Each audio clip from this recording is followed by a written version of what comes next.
Welcome to the Daily Wrap-Up, a concise show dedicated to bringing you the most relevant, independent news as we see it from the last 24 hours.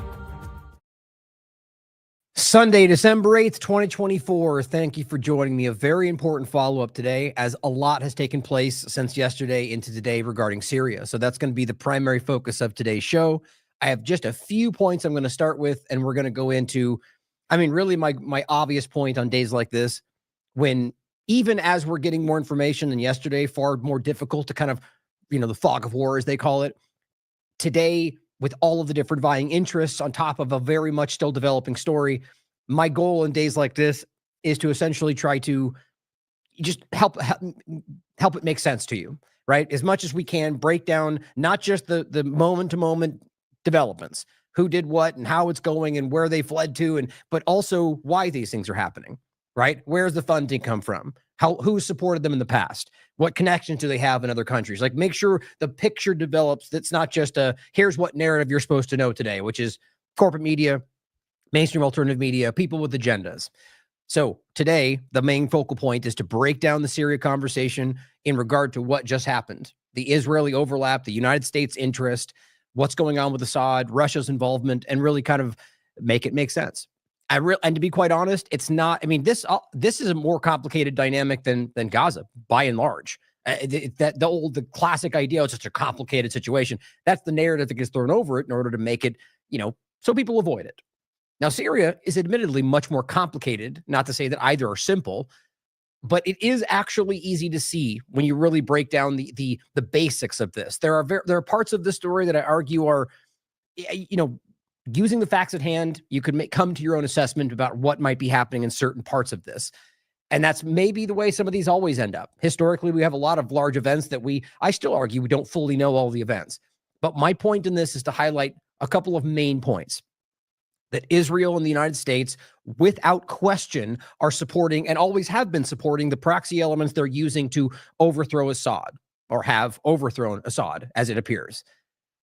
And I want to make sure we understand why that might be happening, and not just in the dynamic of the larger ongoing war that Israel and the U.S. are conducting, with multiple points of genocide within it, but also the larger, greater Israel project, which also, by the way, whether it's because they align in interests or because that is a part of something larger, which I think it's more of the former, it's also a part of the larger globalist Great Reset dynamic. And what's interesting to me is how much of this contradicts in just like a cartoonish way with what a lot of the Republican conversation is right now. Even just look at the conversation of, working with Israel to fight the evil Islamist mindset, in that now we're going, but these Islamist mindset are good because we don't like Assad. Oh, so geopolitical interests are more important than the basis for the entire war on terror. The point is, as usual in the last so many months, even the last year or more, they seem to be destroying foundational narratives to make a small momentary benefit. That to me shows desperation, but you guys can decide for yourselves. Now, based off yesterday, where I was at with yesterday, and I'll give you my basis general opinion of yesterday as well, which is I think that there was shifting dynamics happening here. And I'll get into a lot of different opinions to start about whether there were some deals that were made either to begin with or after there was a first move, and ultimately that, or essentially whether there might have been a strategic play that carries on to this day that might be not just about Syria, but about the larger Middle East dynamic, which I actually really get right now, that we can all sense this is not about one location. There's a much bigger game being played, and the question being whether Syria and Russia made a tactical decision to fight for something larger than just Syria, maybe even with the interest of ultimately taking it back, and maybe all of those things simultaneously.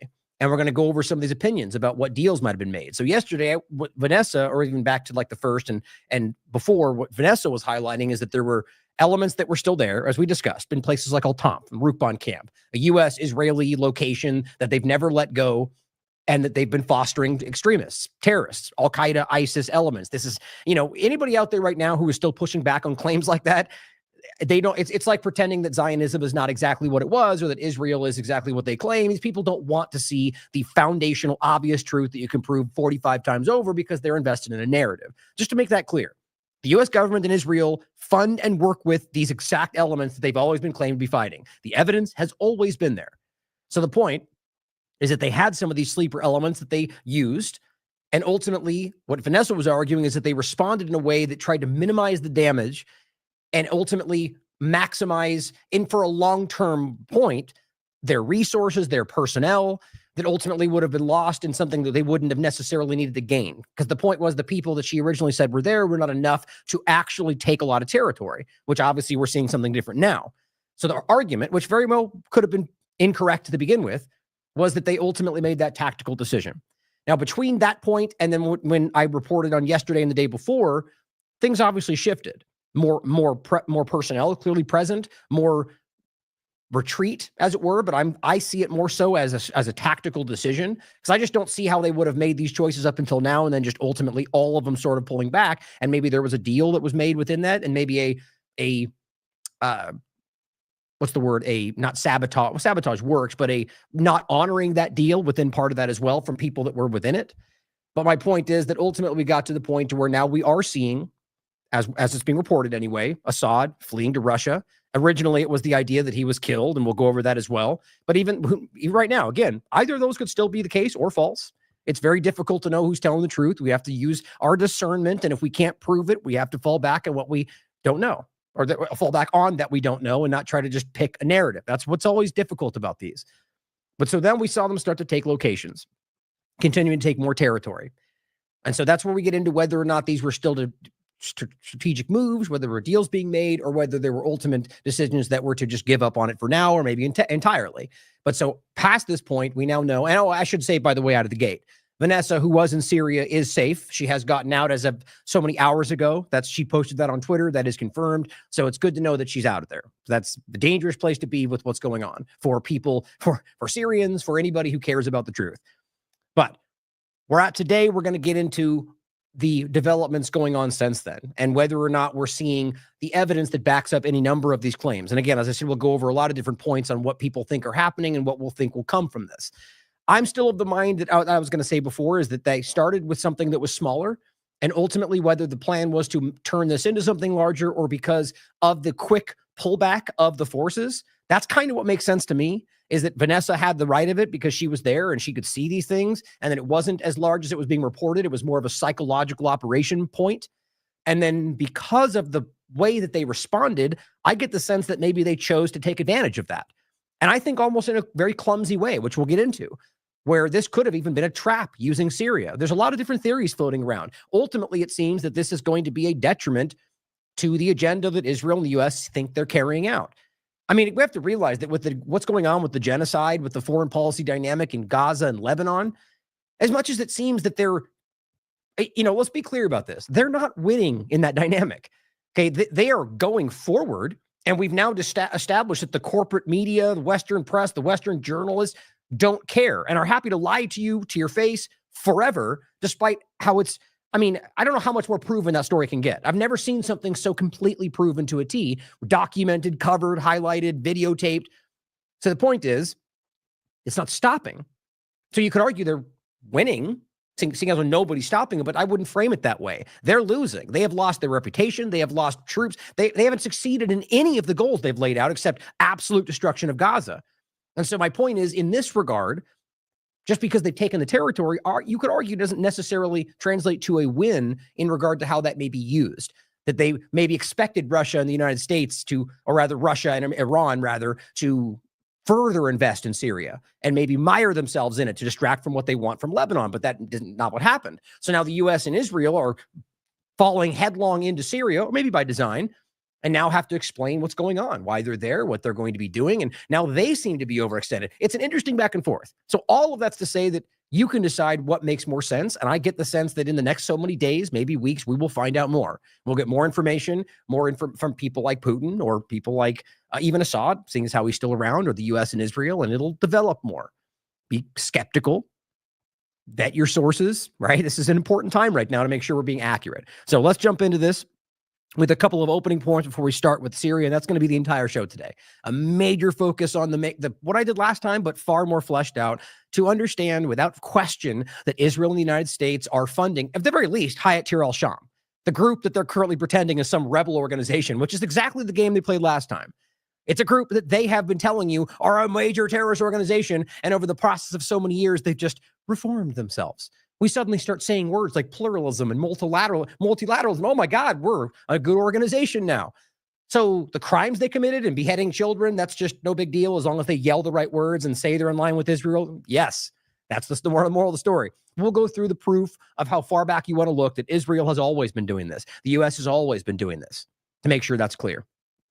But to start, I want to point out a couple of side points. I shouldn't call them side points, but from the context of the show focus today, as Eva Bartlett points out, the situation in northern Gaza is beyond catastrophic. So as this all turns to be the focus, let's make sure we recognize that Israel always, I've never seen them not use a moment like this to go after everybody else. So I can tell you right now, and I'm willing to bet anything that you'll see tomorrow that the amount of bombings they did on civilians in both Lebanon and Gaza went rapidly high while people were looking over here in Syria. The situation in northern Gaza, she's recording this as yesterday, is beyond catastrophic. Israeli occupation forces have destroyed about 90% of the buildings in all of northern Gaza, leaving displaced families to seek shelter in schools. The schools they later bombed, by the way. But over the past few months, these schools have also been targeted and destroyed. Now, thousands of people are sleeping on the streets without any shelter, with women and children forced to sleep on the ground, out in the dirt, on the ground, during winter. The end goal is to make northern Gaza uninhabitable in order to ethnically cleanse the remaining population to build settlements. Now, this is my point, guys. We all see this happening. I don't care what your narrative was to begin with. I don't even care if you were right, which we can prove you weren't, about Hamas and human shields, and that's why they're all still there. They're all bad guys. The point is that you can now prove that we're talking about civilians sleeping on the street. They're still there. Hundreds of thousands of civilians that are still in Gaza, okay? So the point is, now, what's the explanation? Why are these people sleeping in the dirt, on the ground? What's going on? You just can't hide the reality. You can't decouple what you can see they're doing to these people from, or rather, you can't pretend that it's not what it looks like when they're, I can't frame that right. The point is that their narrative that they're putting forward is that this is fighting bad guys. But what you can see, which I shouldn't have to show, you guys all know, shows you the exact opposite. And what she's highlighting for you is the ongoing reality that we're not even looking to. It's just becoming normal because it is just, this is what I was saying earlier, is that it just keeps going. So we can all highlight, as we all have, UN reports, Amnesty International, human rights groups going, they're murdering everybody. And we all just wait with bated breath, and it just keeps going. The U.S. says, no, they're not. Israel calls you racist, and it just stumbles forward. Another report comes out, they're killing all the children, and then it just keeps going. I'm not even trying to belittle this. It's terrifying to me that we can see that it really doesn't matter what we have to say if they just decide not to. And I've always been telling you that. The problem is that we need to find a way now that we all actually see.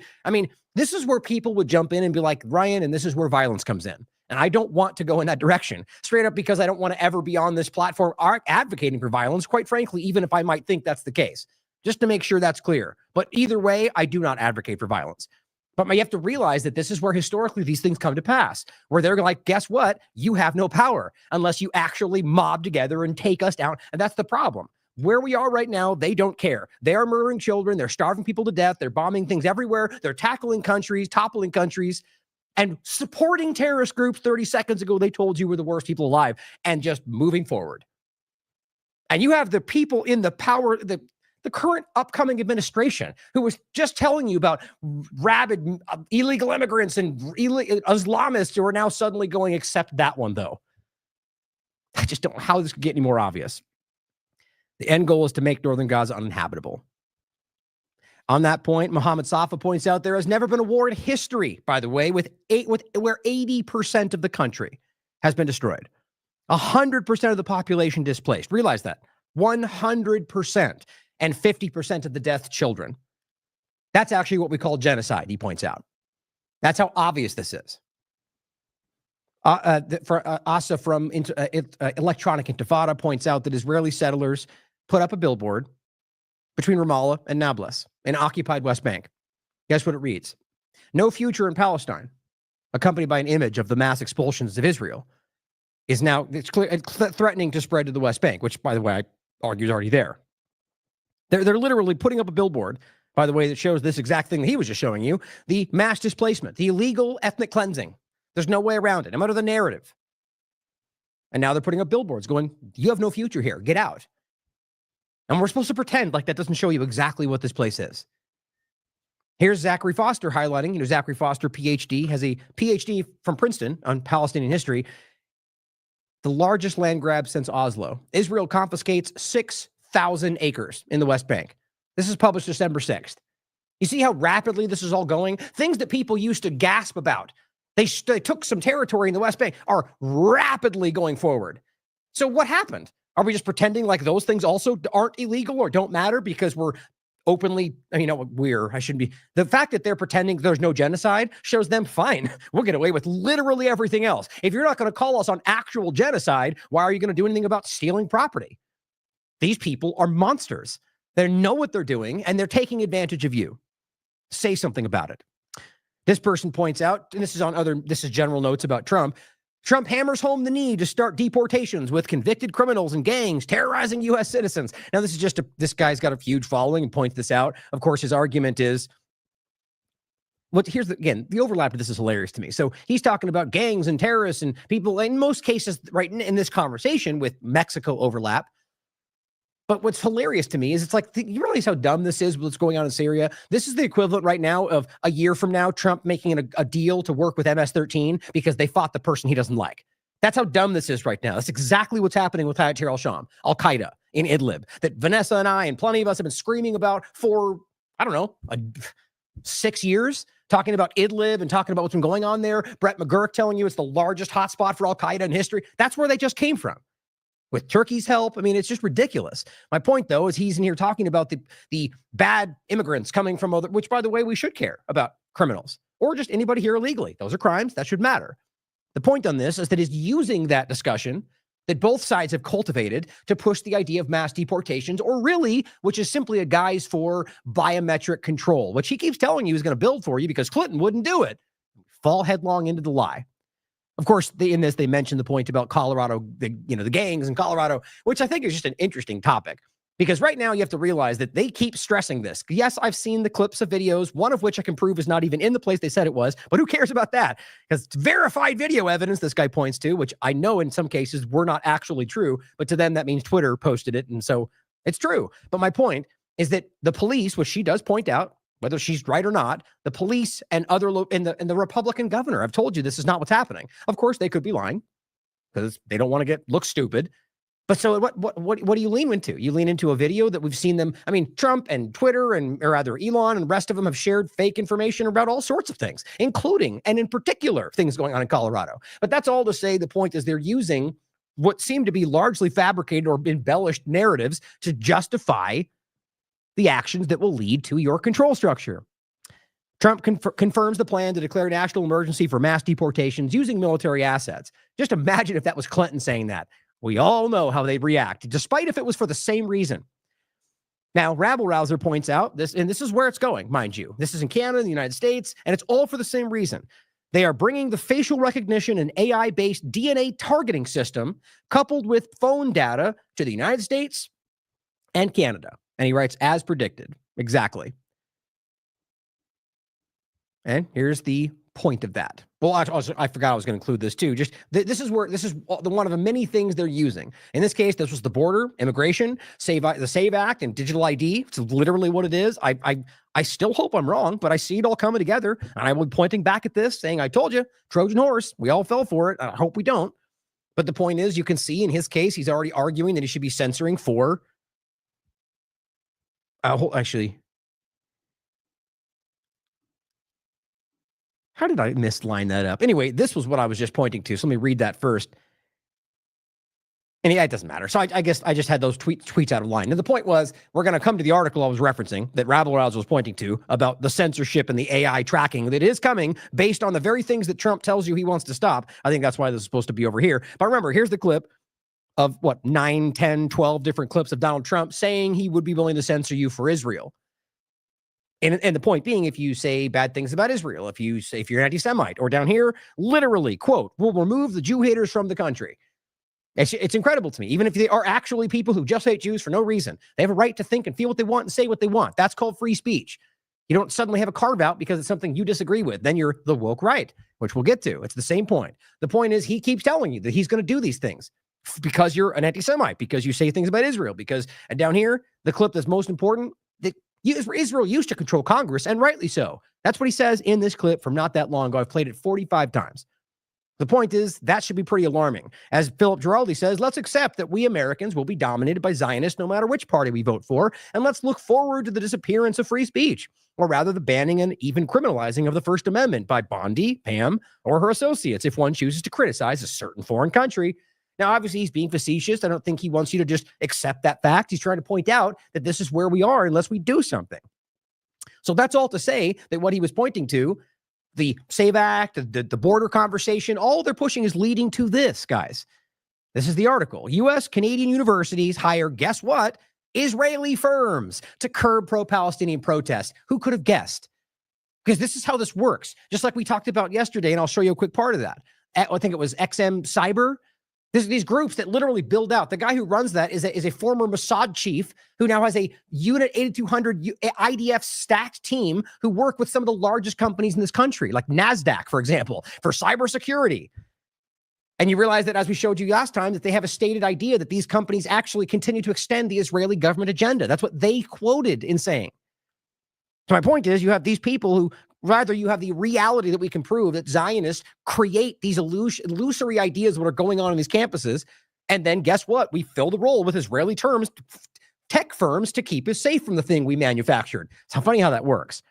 As it says, a report published on Saturday by the Israeli newspaper revealed that several universities in both the U.S. and Canada have entered into agreements with Israeli security companies. I just can't get why this is not alarming to people, how abrasive this is. Tech companies, security company. I mean, this is shockingly clear how these not just Israeli-run companies, but Israeli intelligence-connected companies that are like chickenpox checkered across this country. It's everywhere. It's not about an Israeli or a Jew as much as they want to make it about that. It is about Israeli intelligence of us having a stated purpose of doing this, of Netanyahu laughing in interviews about how he can easily control U.S. Congress. These things are on the record. And he's, by the way, committing genocide. And it's like 4 different indictments for crime and corruption and bribery. And they're literally Miriam Adelson, who is one of the chief financiers of $100 million of Donald Trump's administration in the Bibi files, is on video saying that if she divulged that they run this administration in Israel with bribery, that she wouldn't be alive today. These are the people that we're pretending are the ones fighting for freedom around the world. All of it is out there. I've shown it on this show. The report notes that after the election of former President Trump, who pledged to penalize academic institutions that failed to control, quote, radicals and Hamas supporters, it's right there. I don't care if they're actually radicals or Hamas supporters. Unless they break the law, you don't get to do anything that would control their actions or speech. This is the reality of what we pretend are our rights, or rather what are our inherent rights that they don't respect. It says a number of universities in both countries turned, guess what, to Israeli security firms or those with links to Israel to manage protests supporting Palestine. This is literally everywhere. And now guess what they're going to do? Well, I mean, you can see it happening. Donald Trump's packing out his administration with Zionists and pro-Israel fanatics. And guess who they're going to hire for each of their respective categories? Israeli tech firms, Israeli security firms. And then we're going to see this filter out where we can watch them start to take actions that are in the interest of exactly what we keep seeing. And that's not just for the Israeli agenda, but in this country for technocracy, because they're one and the same.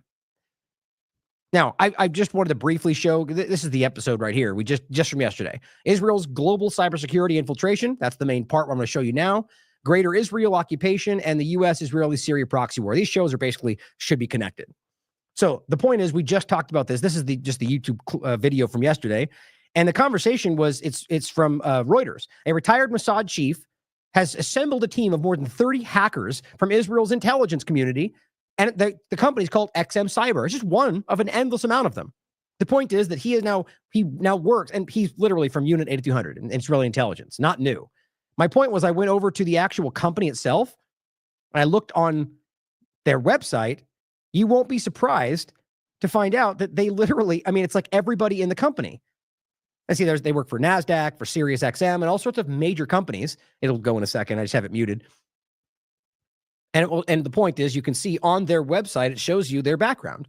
The CEO, the COO, the security, it's right here. Meet the leadership.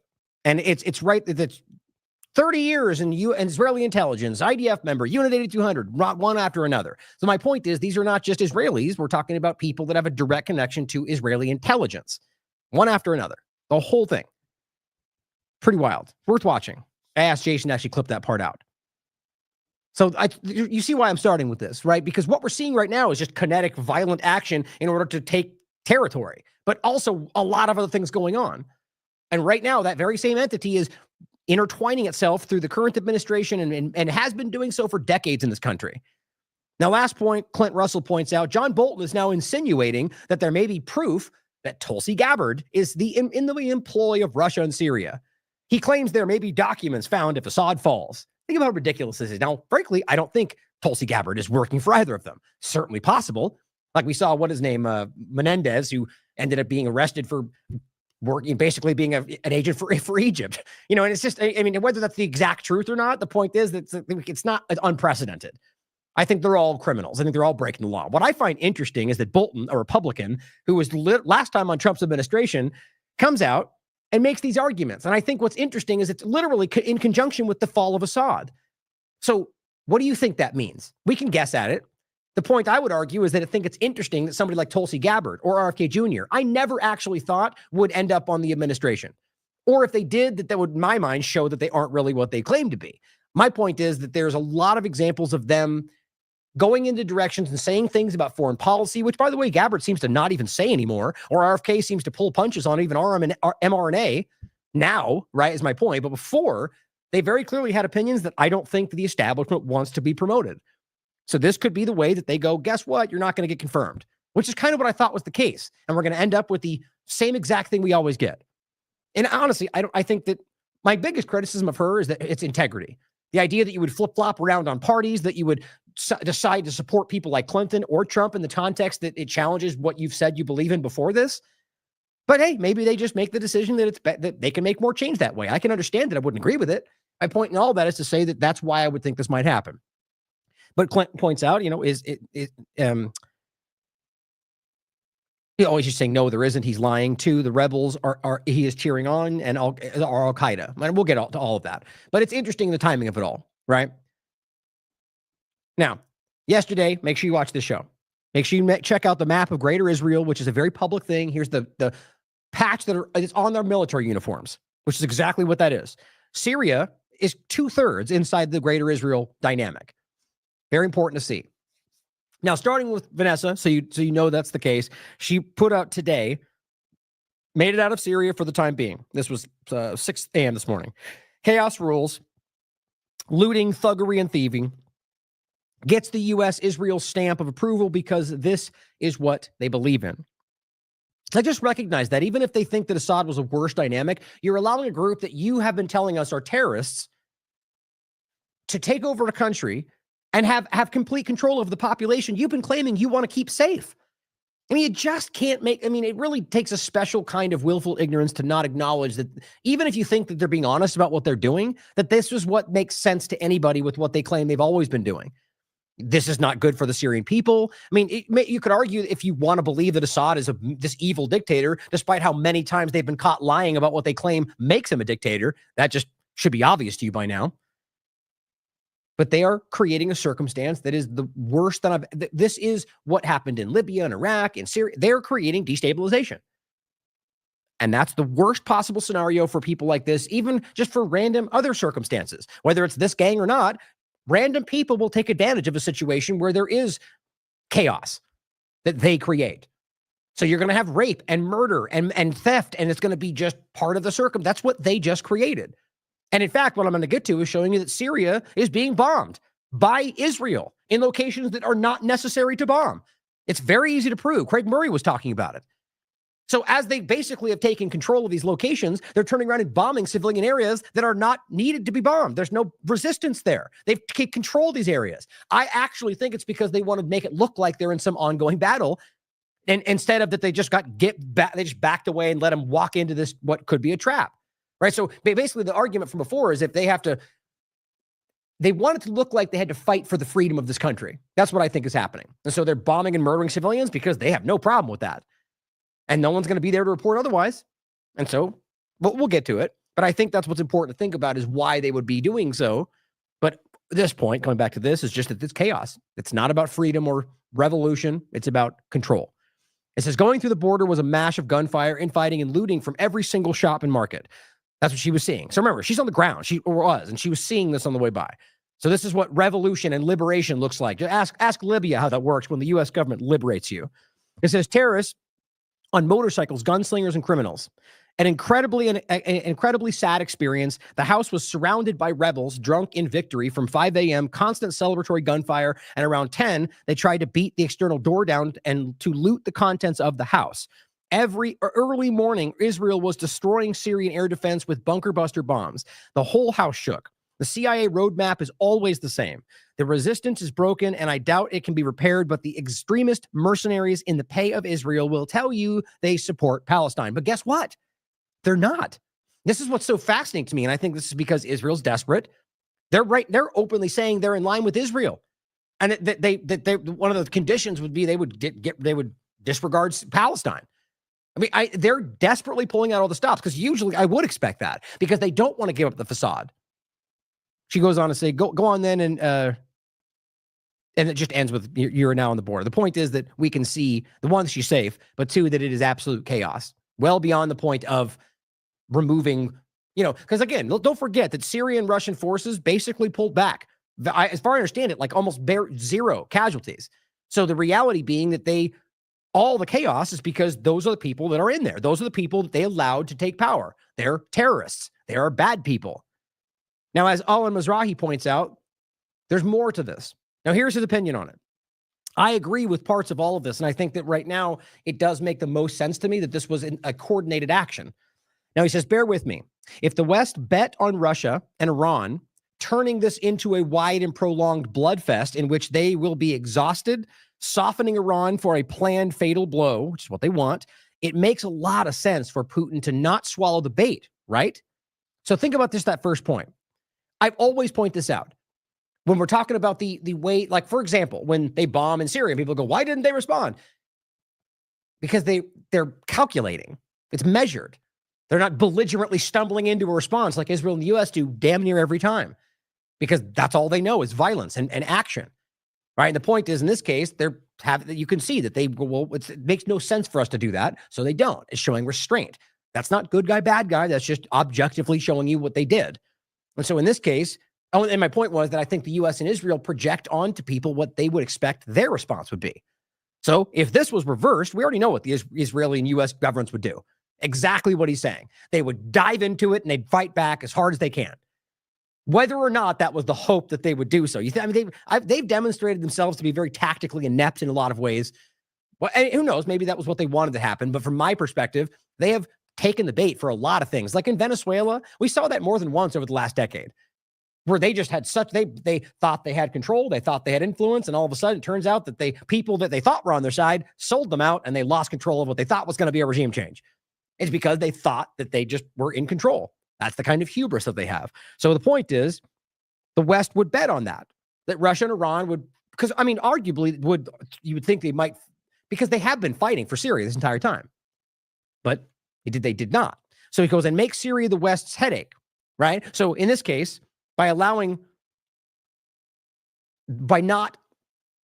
finish his last sentence. He says, it makes a lot of sense for Putin not to swallow the bait if he saw it that way, right? So instead of diving into the battle, pulling back, as Vanessa was actually reporting right in the beginning before we got to this point, and ultimately then turn that into a headache for the West. Now, you could argue that it wouldn't really be a headache for people that don't care about human rights, people's lives, sovereignty, but you have to remember that they have an interest in projecting that they do.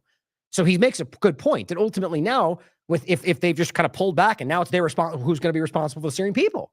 Every bad thing we now see going forward is going to be at the feet of Syria or of the United States and Israel, or really whatever puppet regime they prop up, and which is already turning out to be the Hayat al-Sham leadership.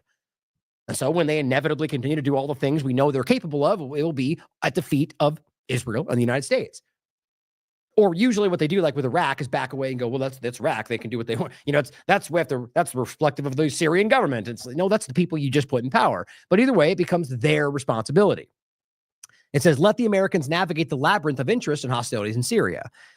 Again, remember, this is all hypothetical. He says, last week I was convinced that this Syria thing was about Russia and an attempt to put it on a collision course with Israel as a way to force Trump into war with Russia as a step on the way to a major attack on Iran. Maybe Russia and Iran could have saved Assad, which I argue they could have, at the cost of many thousands of soldiers and billions in equipment and munitions. I argue without question they could have and would have likely succeeded. The interesting point, though, is that would have, without question, pulled away resources and interest from Gaza, from Lebanon, from other places that they're invested in. Think about that. So that's interesting. So you could argue this was tactical in the sense of creating all the other fields of war in order to spread that thin, which is very basic. And so now they had to make a tactical choice. If we pull into this further, we may not be able to find, this. I think all of these choices are being made from both sides, but specifically Russia and Iran, from what is tactically smart. Now, it's funny you even say that. That should be like, but duh, it's what they all do. It's really not. You can see plenty of times where the Trump administration, the Biden administration, or Bush in particular, made a lot of really ridiculous, clumsy actions. And maybe that was because that was what maybe Israel wanted from them, but it still demonstrates as wasn't very tactical. And it says, but wouldn't the investing with all the soldiers and equipment compromise their defense elsewhere and divert attention from the major strategic assets of the anti-Western alliance? He goes, if this is a game of chess, this whole thing could have been an attempted check in a preparation for a checkmate, a big offensive against Tehran's heart against Iran. It may very well be that the decision by Russia and Iran to not walk into basically U.S.-Israeli trap was a very elegant and wise play. Iran and Russia did not lose one soldier or any amount of vital assets over this. They are at their full readiness. That's a really important thing to hear. And now the West has to sort out Syria. So in a way, they turned the tables. So now they're the ones that have to waste resources in Syria. And so I guess you could, if this is the case, which we don't know, you could argue that it would be I don't think Israel and the U.S. would have expected any leader, because they wouldn't do it, to just give up their country, even if that's for a better win down the line and maybe even taking it back, because that makes them look bad. Because right now, that's what the U.S. and Israel are doing, as they always do. He's a coward. He ran. He left his people, which is clearly not what actually happened. But they're taking the little victories where they can, because that's how petty they seem to be in everything they do. So you could argue that might have flipped the script. They didn't expect it, so he takes off, and now they're committed, and now ultimately they're the ones overextended, if this is the case. Interesting to think about. And he says, and then the West has to sort out Syria and explain to the world what it's doing there and pay for its rehabilitation, which is actually what they've argued, right? That they were holding up rehabilitation because Assad was in power. Now that he's removed, technically they're on the hook to financially build back Syria. I doubt they're going to do it, or at the very least, they're going to do it in a very Iraq way where they just siphon off billions of dollars under the claim of helping when they never do. Does this sound like such a bad deal, he says? Yeah, it's a fair point. I think it's interesting. This person says, interesting, too, that Israel greedily and predictably, which they are, appears to be invading Syria, further extending their own forces. For the short term, it may seem that they're triumphant, but in time, they could become even more vulnerable. And he goes, precisely. They are, and by the way, we'll get to it. They are. They're pushing in.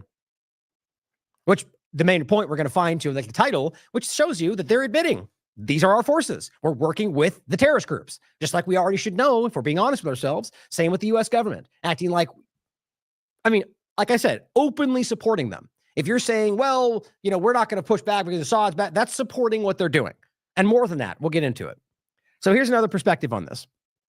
This is Majid Nawaz saying, as in Afghanistan, between the Taliban and the Pentagon via Qatar, when you see armies withdrawing rapidly, it is likely that they know that powers have cut a deal. So the argument he's making is that when they rapidly pulled back, that they were of the mind that a deal had been made. And that could be a sellout deal of Russia selling out Syria, or it could be a deal that they made in the interest of saving Syria. That's where we come into the point of maybe somebody sabotaging that deal. Again, these are all perspectives hypothetical. And he says the likelihood is that a grand regional settlement, and this is what I think is interesting, he points out, led by Trump, I'm not sure where that's certainly possible, but I don't know where that would come from, is already on the table. He's saying, this is his opinion. Russia has been promised a deal in Ukraine in return for acquiescing to a deal in Syria, etc. See the latest radical dispatch. Now, what he's actually arguing is that somehow Trump has, because we're hearing those talks, made some kind of an agreement with Russia to allow the fall of Syria, right, in the interest of a deal for ending Ukraine.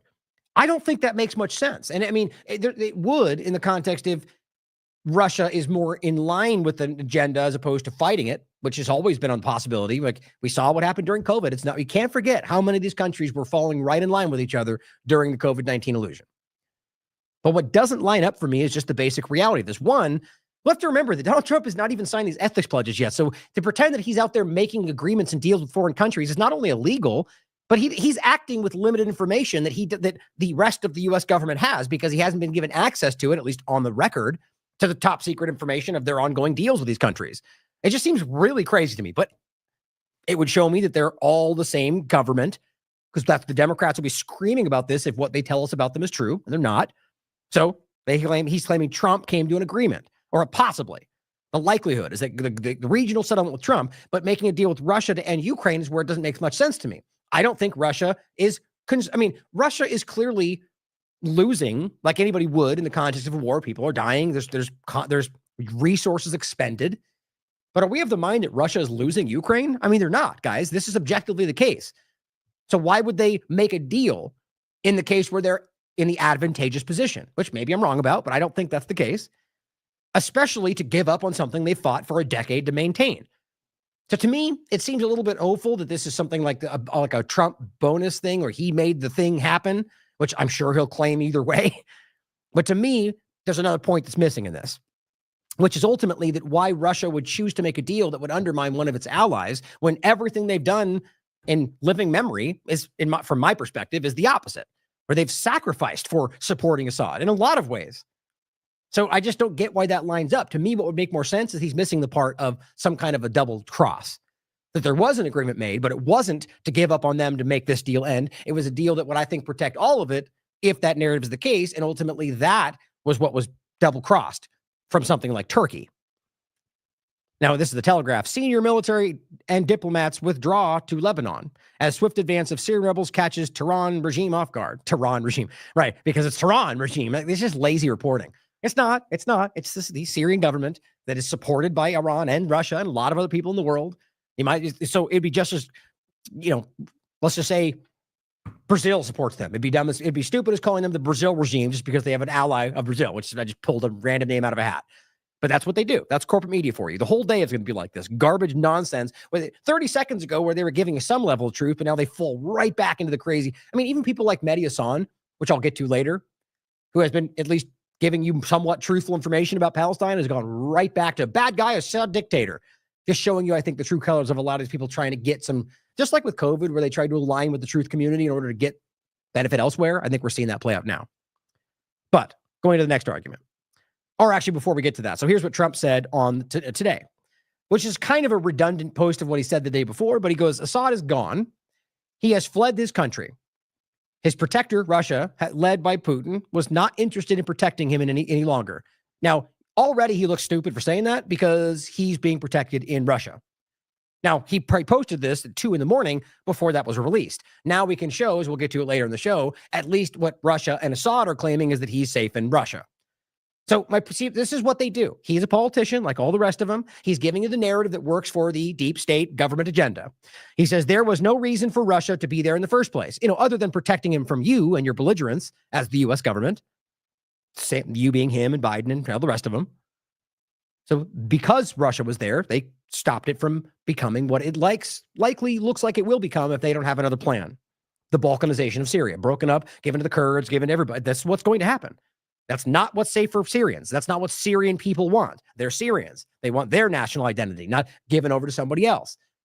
Like, think about what they're arguing right now. This is for the interest of Syria. Their plan is to break this up. That's been the plan from the beginning. The Kurdistan development, that's a huge part. They feel is theirs. They think they just won, I think. Is that beneficial for Syrians to remove their national identity?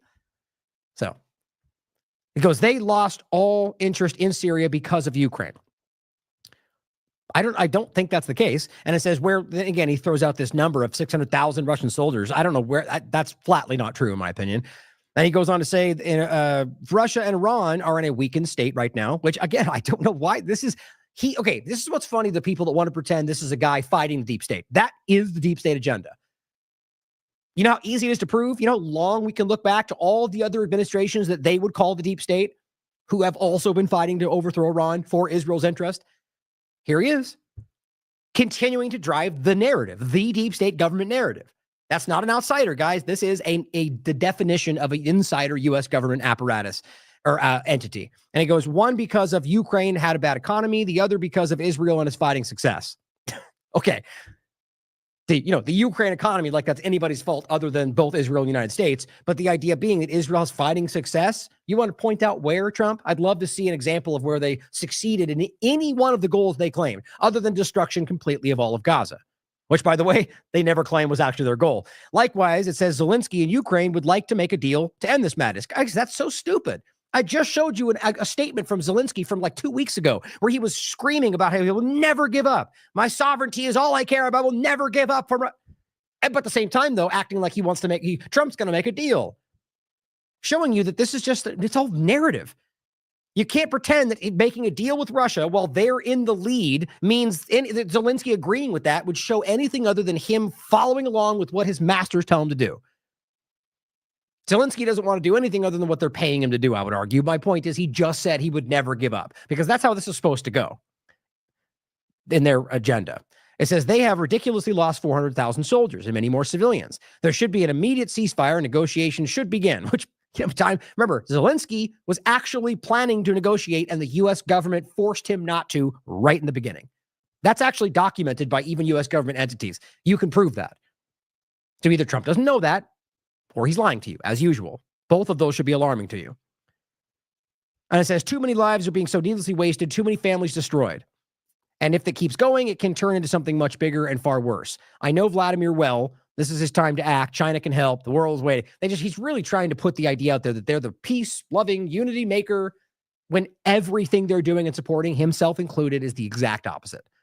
And acting like just comparatively acting like that's the one that we, families destroyed. Look at what you're currently supporting. I mean, it should make you laugh that somebody can care about that, but not when, if you're taking human life anywhere, you can't pretend like you care about human life. Now, Fiorella Isabel says, breaking Russia and Iran, and this is as of yesterday, Russia and Iran hint at back-end deals with Turkey over Syria.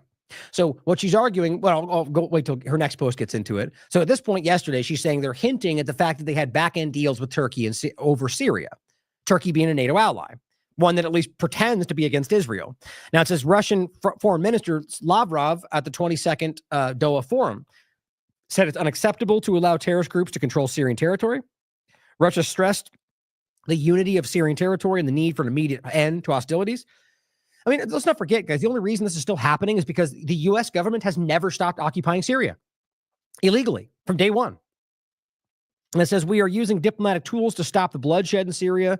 Astana format ministers. But the point is, it's all the stuff we ultimately talked about. The Palestine and Syria disasters are caused by the U.S. policy. Moscow calls for dialogue between them. The Hayat al-Sham, that's al-Qaeda, U.S. Israel-supported terrorists in Syria are a terrorist group, which their own statements from the U.S. State Department say as much. Now they just don't pretend they don't care, or they never did. But here's what she goes into. This is as of today. So not just that they hinted at deals, but she says it's worse than anyone thought. Now this is just a video of people running into the presidential palace, sort of like a January 6th-esque kind of feeling to it. And it says there was a betrayal from within. This is her opinion, but it's worth considering. After 5 a.m. Damascus time, Israel launched a surprise attack. Now, see, this is where things changed. Now, talking about, before we get into this, the first point about where Vanessa was saying there was almost like a psychological operation, meant to look like more was happening than was for some kind of a psychological victory, which is what was ultimately happening, it seemed. Now, what then shifted was that Israel, I think, based on the fact they saw them pull back, said, we have an opening, take it. That's what I think happened. And so then Israel, not Hayat al-Sham, Israel carried out a surprise attack, which then helped them facilitate this overtaking of certain locations. It seems pretty simple to make. Otherwise, I mean, everything backs that up so far, including the fact that Vanessa was reporting from the ground on what she was seeing first, which then morphed into something different right after we saw them pull back. Now, the argument becomes that they might have pulled back under the guise of an agreement, which is literally what the U.S. and Israel have done their entire existence. Made false agreements and then taken advantage of it. Or it's what Saudi Arabia did with Yemen, which is their part of their proxy wars as well. They do it every single time. That's what they did with Gaza every single time.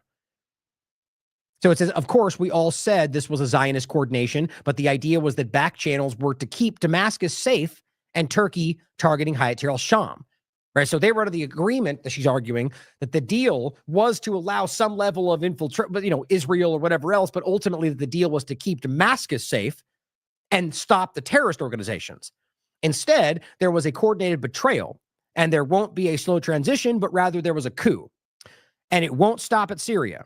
This is all of Israel's greater Israel project. Now, there was one point I just thought of really quickly. I'll come back to it. Now, I'm going to look real quick. Hold on. I don't usually do this because I have to break the window view. This or this one. What day was this on?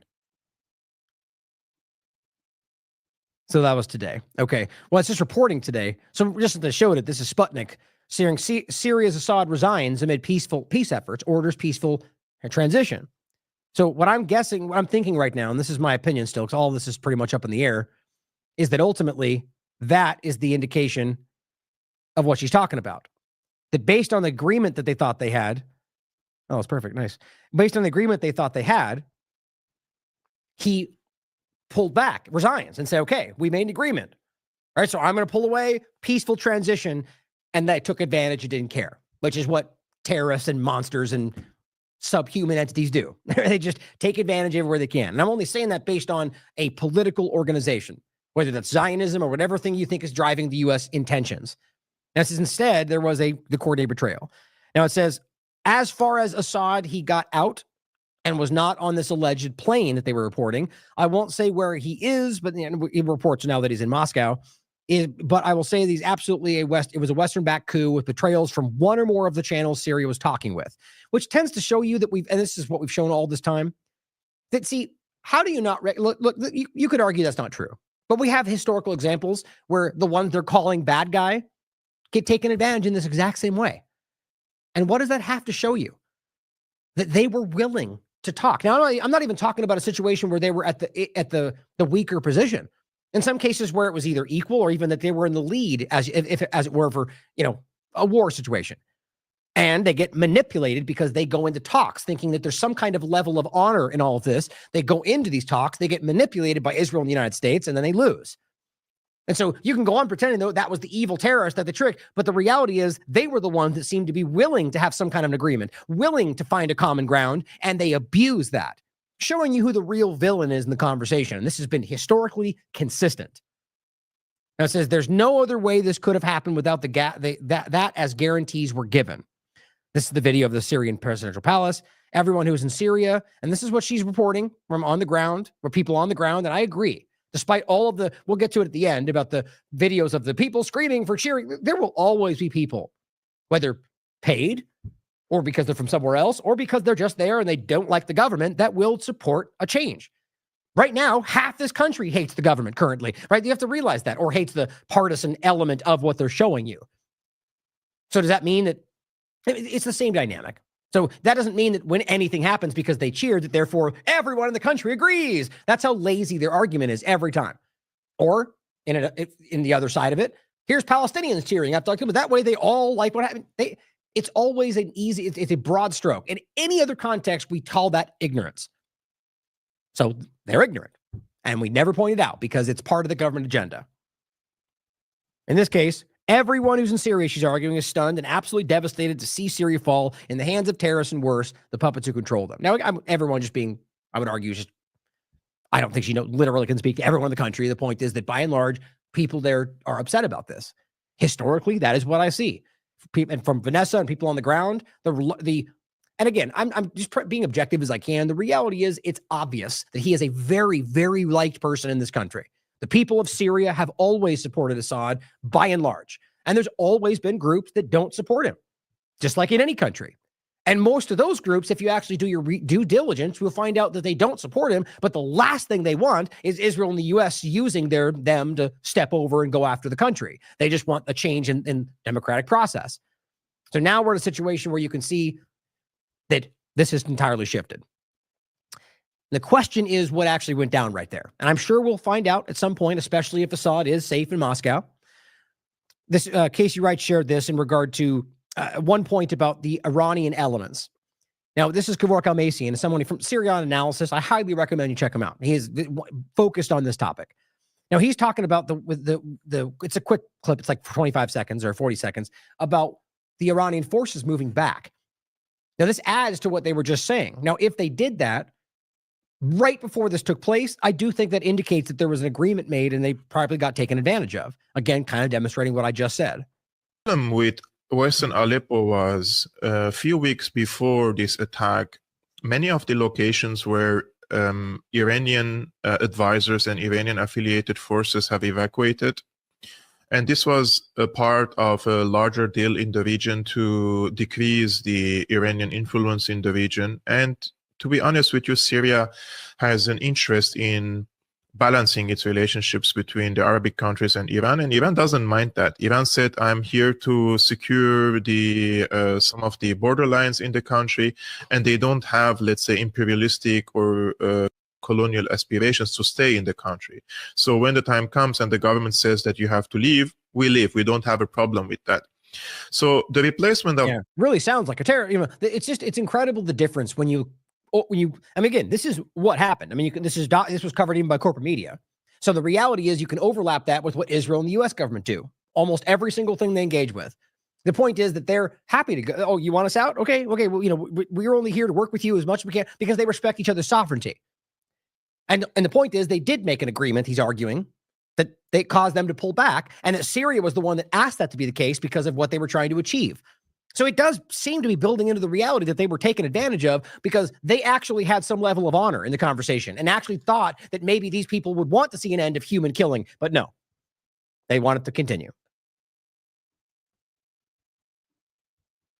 So here is a breakdown from Syrian Girl. And I do think this actually this is interesting. This is well done. And I think the interesting part about this is just kind of where, again, all of this hypothetical, but it's where it seems to be going. And people like Syrian Girl are, you know, invested in this topic. And she says, what happened in Syria in the last few days has left many in shock. How could the Syrian army cede so much territory within a matter of days? As the fog of war settles, the picture becomes clearer. The first step in understanding this is to note that the Syrian army were ordered to retreat from Aleppo and Hama, which again, that's what Vanessa was reporting. That was the first point to this.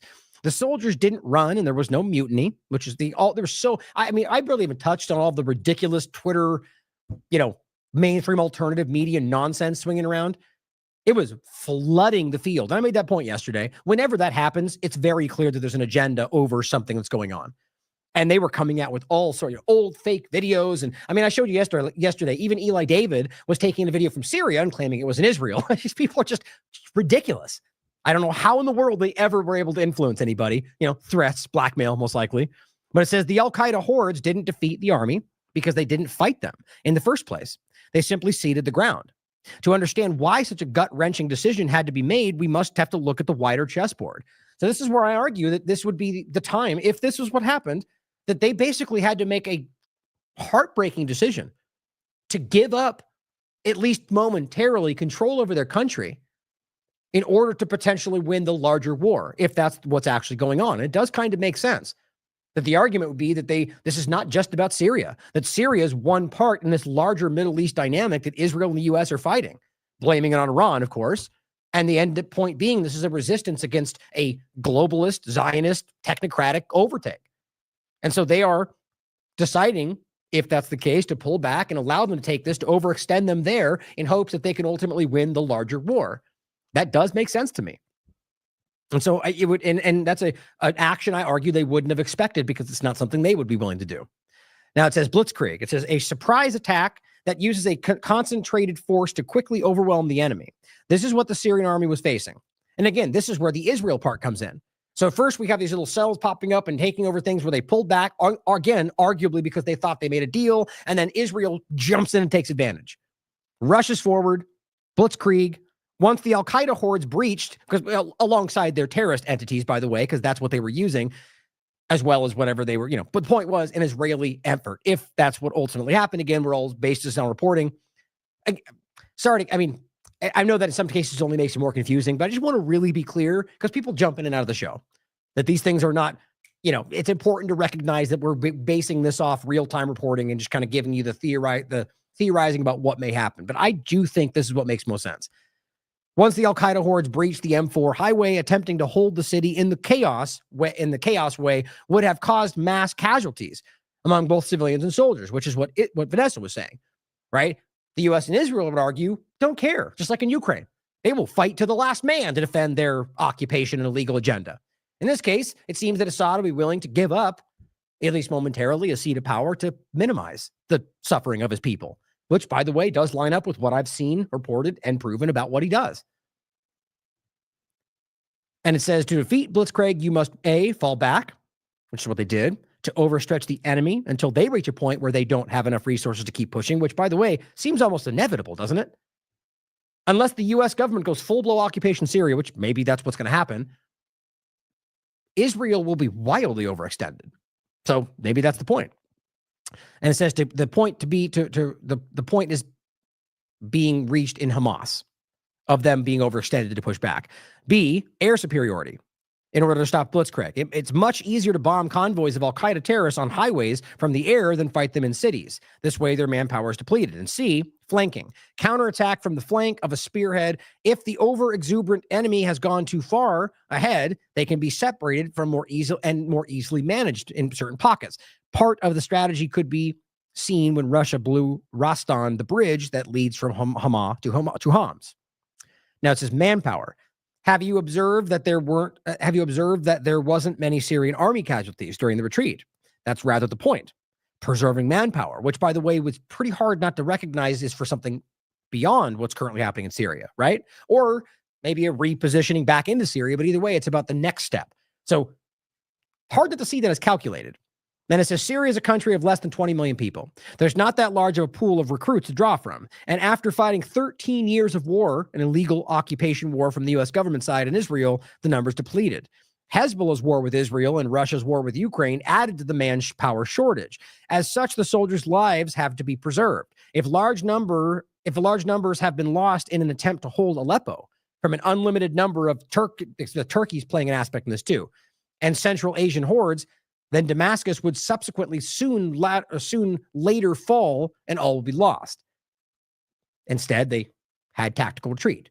Now, to the point where Israel pushes in, you could argue, and again, seeing it's how it's hypothetical, Turkey's playing a role in this. Turkey was in Idlib along with other forces, so you could argue that was all coordinated. And that's the point they get to with the agreement, that they, with Turkey and Israel and their forces, essentially took advantage of a moment. In cold weather, it says the body pools blood away from the extremities to keep up one's core temperature. Syria must consolidate its manpower to maintain the core. What's more is the Syrian army is fighting a war on multiple fronts. The Turkish hordes from the north, the Americans to the east, the Americans and Takfiris to the south, and finally Israel, which brings us to the next point. Israel invasion looms, which is happening right now, by the way. This is perhaps the most important reason for the withdrawal from Hama and Aleppo. An Israeli invasion is very likely, if not imminent. And she's right, it happened. The intention is to create a land grab and label it a buffer zone, which is exactly what they're doing in Gaza. It's the same thing they do. And buffer zone is occupation. That's all it is. The Zionist scourge would like nothing more than the Syrian army to deplete its resources fighting the al-Qaeda hordes, then come in and steal the land unopposed. The Syrian army deployed extra manpower near the Golan front after October 7th. They can't afford to spend manpower on the north. Israel is the biggest threat to Syria. The al-Qaeda hordes are merely a distraction. It is this threat for which the Syrian army must maintain its resources. Israel, the eternal enemy. This is Syria's external war, just as it is for Palestine and Lebanon. So this is what I'm getting at. They recognize this is something much larger than just one of them independently. That makes more sense than anything to me. Now, here is what Afshin Ratsani from Going Underground had to say. And this is as of today, reporting the fall of Syria. or rather specifically Assad in some place in Syria. Now he says Assad has been deposed in a sudden, shocking turn of events. It seems that a deal was done, so he's reporting this as well, and al-Qaeda-linked groups have seized the capital of Damascus. Sources close to Assad tell me that he and his retinue are safe and out of the country, which does seem to be reported today. The U.S. and Israel have finally won the dirty war against Syria. Now, for the time being, hopefully not in perpetuity forever. Even right now, this does break my heart. The idea of what this demonstrates, of a group that we all see exactly what it is, and that this is being praised by mindless followers of the partisan field as some kind of success and revolution and freedom for Syrians. Either they're that disgusting of people or they're that stupid. You can't pretend this. I mean, you can't be swinging off of a genocide and act like you're saving people from what? From the people that have been fighting you off this whole time. Makes me sad. But that's my point, is I hope that it's not the end of this for Syria. The U.S. and Israel have finally won the dirty war in Syria, decimated for years with punishing sanctions, an illegal U.S. occupation that stole Syria's oil, resulting in chronic fuel shortages, and over a decade of arms and funding going to ISIS, al-Qaeda, and their offshoots. Hayat al-Sham leader Jolani, the de facto leader of Syria now, which is ridiculous, which they're the ones promoting that in corporate media right now, has been rebranded from a fanatical extremist to a diversity-loving, moderate jihadist. Think about how stupid it is for them to use the word moderate jihadist. Now, not because you couldn't argue that. My point is the terms have different meanings in the way they put forward. My point is that these are the same Republicans who are telling you that intifada means everything you've ever thought of, genocide, hating Jews. Well, no, it doesn't. It means resistance. And so in this case, now you've got Republicans saying, oh, he's a moderate jihadist. And in other cases, if you talked about a moderate jihadist in anywhere else, they would go, that doesn't make sense. It just shows you how many of these people in this partisan field from both sides are mindless followers or deliberate, dishonest liars. That was redundant. Deliberate liars.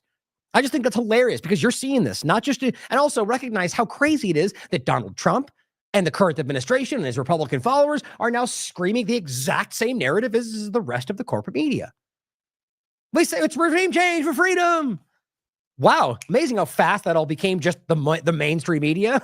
All the people screaming, be fighting the mainstream media. And it says he was given an ultimate softball interview by CNN, the head of Hayat al-Sham, who in 2017, the State Department said was like #1 terrorist, $10 million bounty, in which he pledged to guarantee the rights of Syrian minorities, who, by the way, he's currently killing, currently destroying churches. I'll show you in a minute. After his troops perpetrated atrocity after atrocity against Syrian minorities over a decade. All right, these are the people that beheaded a child. It's documented. And they were all smiling. Hey, that's who these people are. Funded by Israel and the United States. Now, my point before, let's just even say he is suddenly a moderate, whatever you want to call him. What about the crimes he committed? The crimes that you told us he committed. You just suddenly don't care about him because he's changed? How does that work? Career murderers can be like, I now like other things. And we can just go, good. Now we don't care about your crimes. I mean, we all have to realize how childish this all is. Biden's national security advisor, Jake Sullivan, famously said, al-Qaeda is on our side in Syria. We'll show you all this. So realize right now, the Biden administration and Jake Sullivan and Trump's administration are saying the same thing. They're all on the same side. I mean, in this topic, but also everywhere else. But realize that if you think they're fighting each other, why are they doing the same thing here? When this very thing, Syria specifically, goes back as far as you want to look. It is a deep state agenda. The Republicans were saying this 30 seconds ago. But now suddenly we're all on the same line.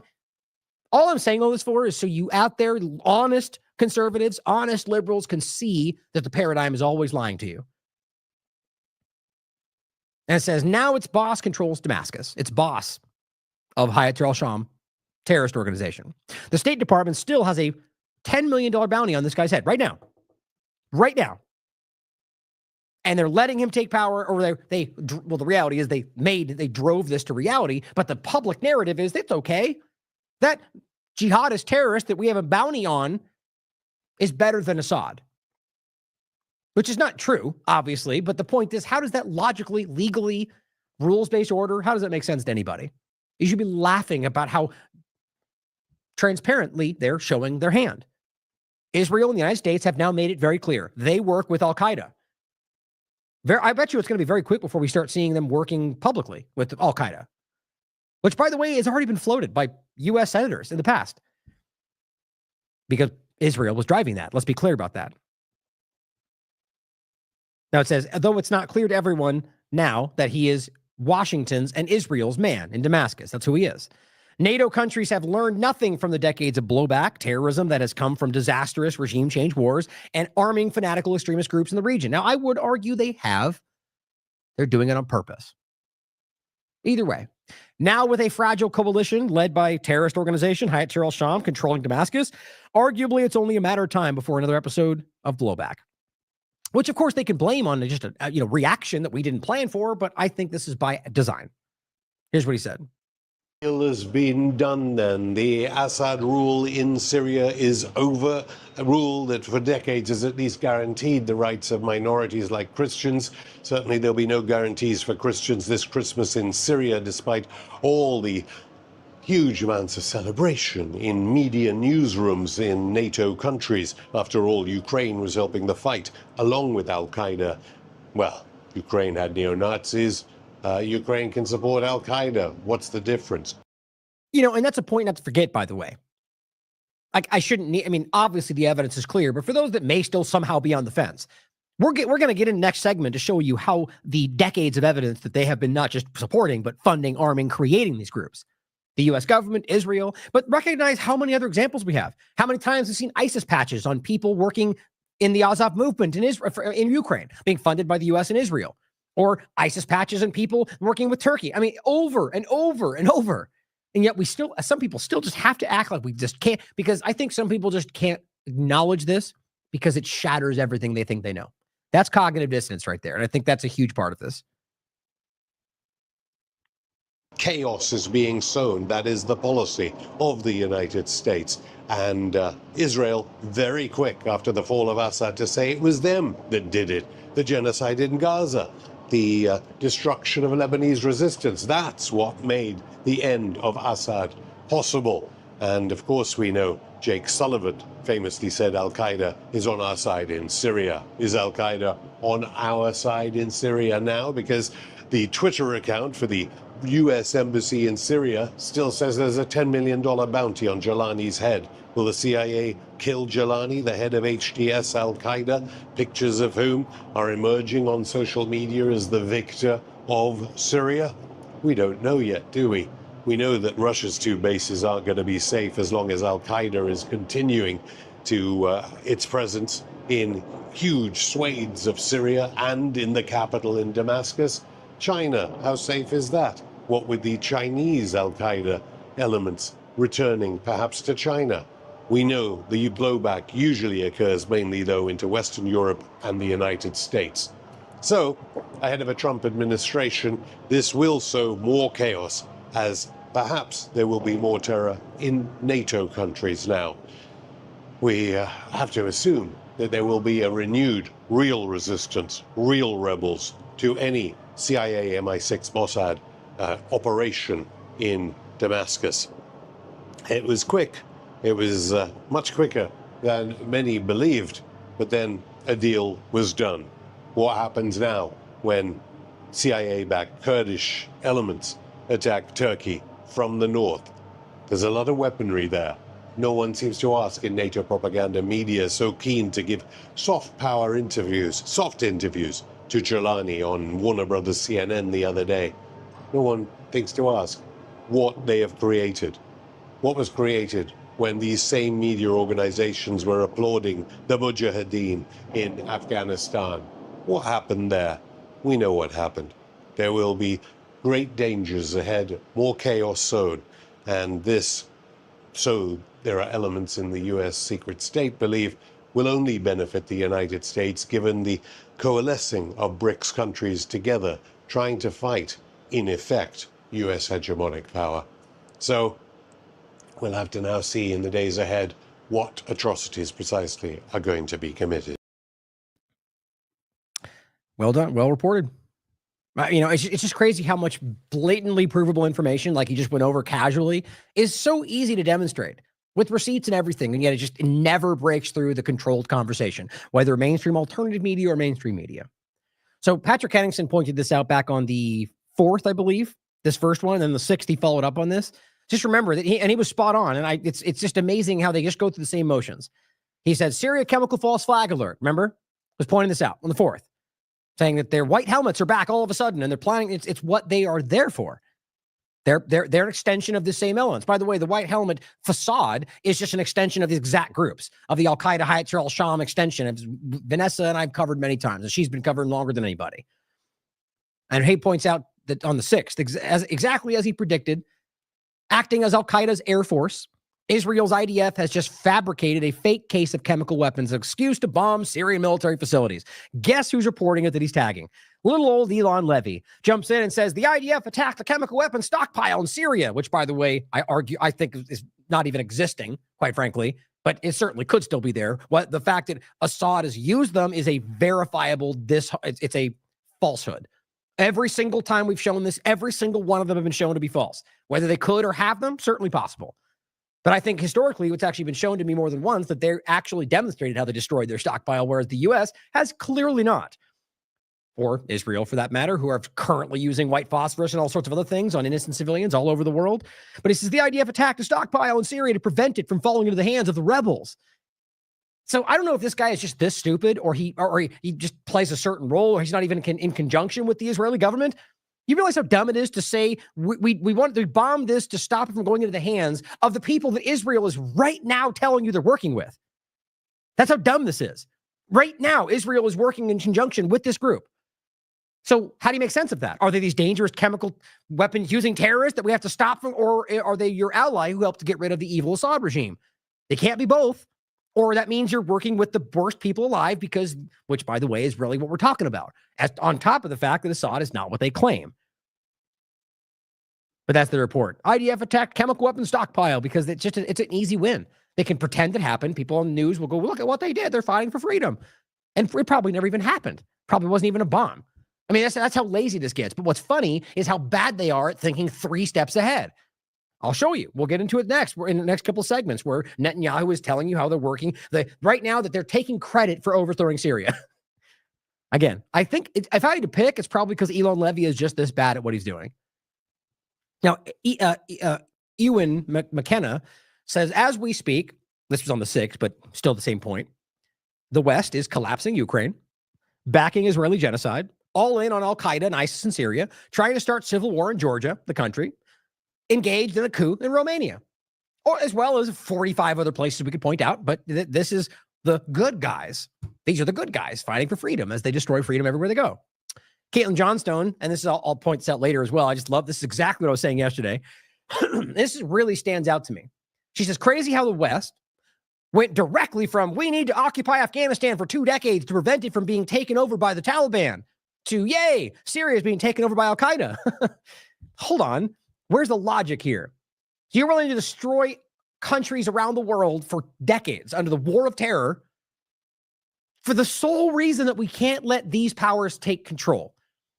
And now you literally just let those same powers take control because you don't like Assad. The moral of the story is these people have been lying to your entire lives. They've been using the threat of things they created to keep control over your life, to keep you in fear, and to push interest for a foreign country. That's it. That's the main story.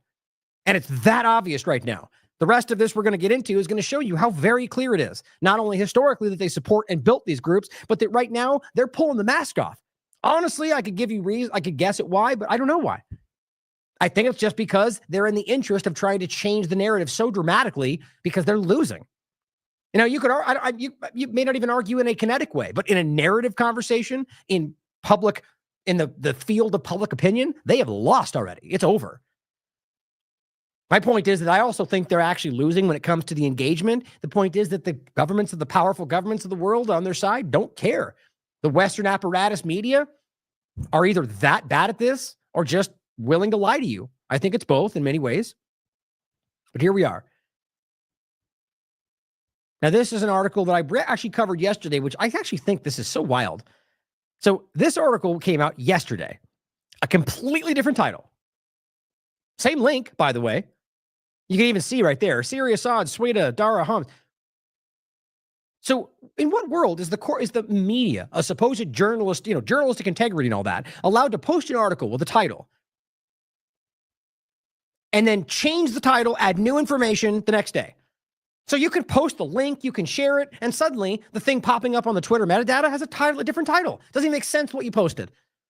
Now, that's just irritating. My point is, from a journalistic integrity point, that's not how this is supposed to work. Now, they have a weird little caveat where they do those like live update blog things that just the title just changes and it rolls up. That's not what this is. This is a static article that they just changed.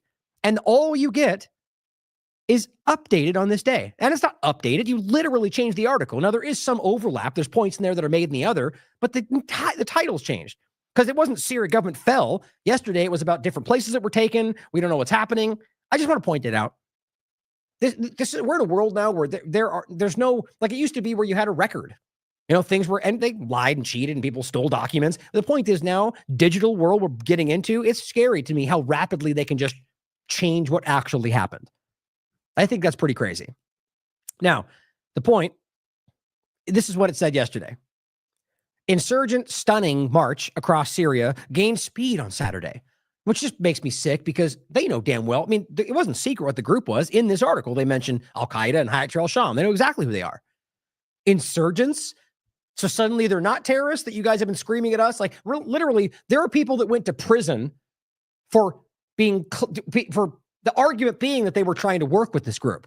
And in fact, in the past, there was one that was just a journalist that they claim was trying. Now it's a group that the U.S. government supports. And you put people in prison for trying to cover what they were doing. I mean, you just can't make this up. These people are villains. And and the ridiculous editor and journalists that lie about these, you can look at your own reporting where you called them terrorists. Now they're insurgents just because they told you to. You're a coward. The point is a stunning march across Syria as they're trying to make this out to be some kind of revolutionary thing. And that's the point, as they say, and I made this point yesterday before this actually happened, that they're saying the UN Special Envoy for Syria was calling for an orderly transition. Before I can't talk. All we were seeing was engagement.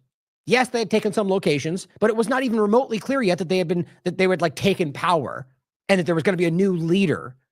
So why in the world would the UN at the beginning of yesterday make the argument that we want a political orderly transition? Because that was the plan.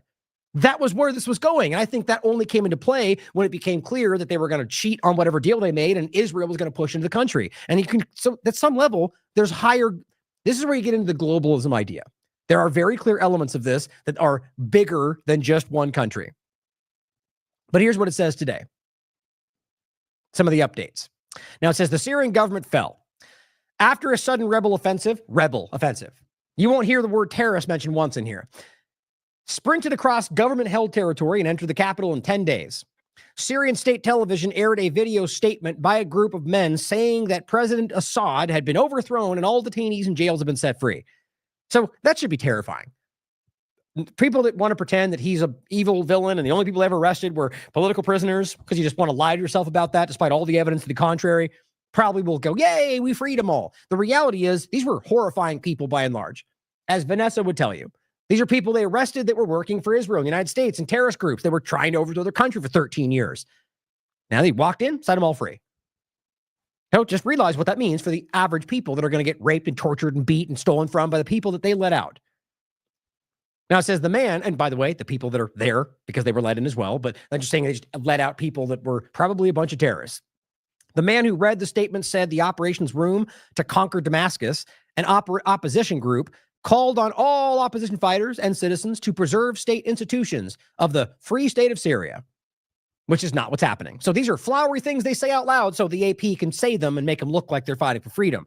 Right now, they're destroying buildings and bombing innocent people and burning churches. It's very clearly being documented. It's not hard to see. And by the way, is exactly consistent with what they've done in their entire existence. The statement emerged hours after the head of Syria opposition war monitor said Assad had left the country for an undisclosed location. Now, remember, I said yesterday, they were reporting this yesterday that he'd fled the country. Now, I don't know whether that had happened yesterday or whether that was what they were saying, and then he eventually left late yesterday to go to Moscow. It could have been before that. The point is that historically they have lied about that. I mean, not just Assad. We've seen that so many times where they push that line in hopes that it helps collapse the spirit to resist. In this case, it does turn out that he went to Moscow. And it says Syrian Prime Minister Jalali said that the government was ready to extend its hand to the opposition. Think about that. And turn its functions over to a transitional government. So my opinion, that guy is not on the side of Syria. This is somebody who is now leaning into the terrorist-run Israeli U.S.-backed regime change effort and wants to hand over power to that. A transitional government. This is not some transition of power to peacefully. Right now, because Israel and the rest of them are currently bombing and killing civilians, we should recognize it's not about the interest of freeing Syrians. So it makes you wonder whether this guy was the central role in trying to destroy what happened. As daylight broke over Damascus today, crowds gathered to pray in the city's mosques and to celebrate the squares, chanting, "God is great." People also chanted anti-Israel slogans and honked horns. Of course, weirdly, they omit the part where you can see many more people cheering for, or rather cheering against what currently happened. Which, again, it's not, I have no way of knowing what is the majority. Personally, I think it's obvious that people are very, very supportive of Assad. And I'm going to get to it later in this article that shows you how many of them were fleeing dramatically because they knew what was coming. So it shows you that the majority clearly, or maybe that the majority fled because they knew they would get killed. There's only a small faction of people there going, yay. Either way, I don't know for sure. My point, though, is that you can prove that there are large groups of people chanting, that, showing resistance to what's happening. So why didn't they mention that? Why didn't they add another paragraph when they go, and alternatively, there are people there cheering? I think you know why. Just important to always point out that AP or any of the rest, this is willful disregard for things. This is not journalism. And it says the rebels, again, that in and of itself should show you that, had already seized the cities of Aleppo and Hama, as well as large parts of the south, in a lightning offensive that began on November 27th. Analysts said rebel control of Homs would be a game changer. Now, see, I don't believe this. What we're seeing started on I think what we saw was the psychological operation that began this. And then we saw that shift however many days later.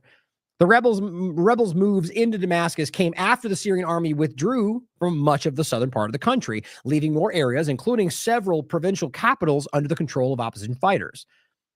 The advances in the past week, and one other thing to add too is that what Vanessa and I think what Isabella were saying as well, is that not only did they pull back their forces, but they the agenda was to get the civilians to safety, which is why it seems that there was very little engagement in the first action there. But ultimately, the rest of Syria is still there. And so the argument would have been in the deal that it would have been able to remove them from the place that they were focusing on and give them some safe area. And then, of course, they broke that. And now they're just going after everything.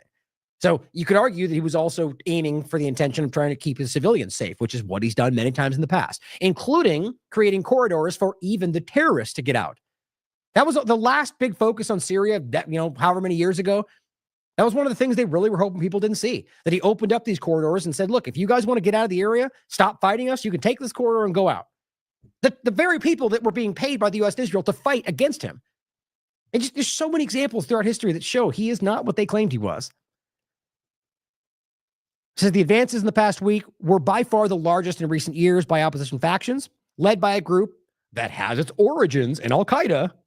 Imagine even trying to play that game. And is considered a terrorist group by the U.S. and the United Nations, period. Yeah, that's the end of the sentence.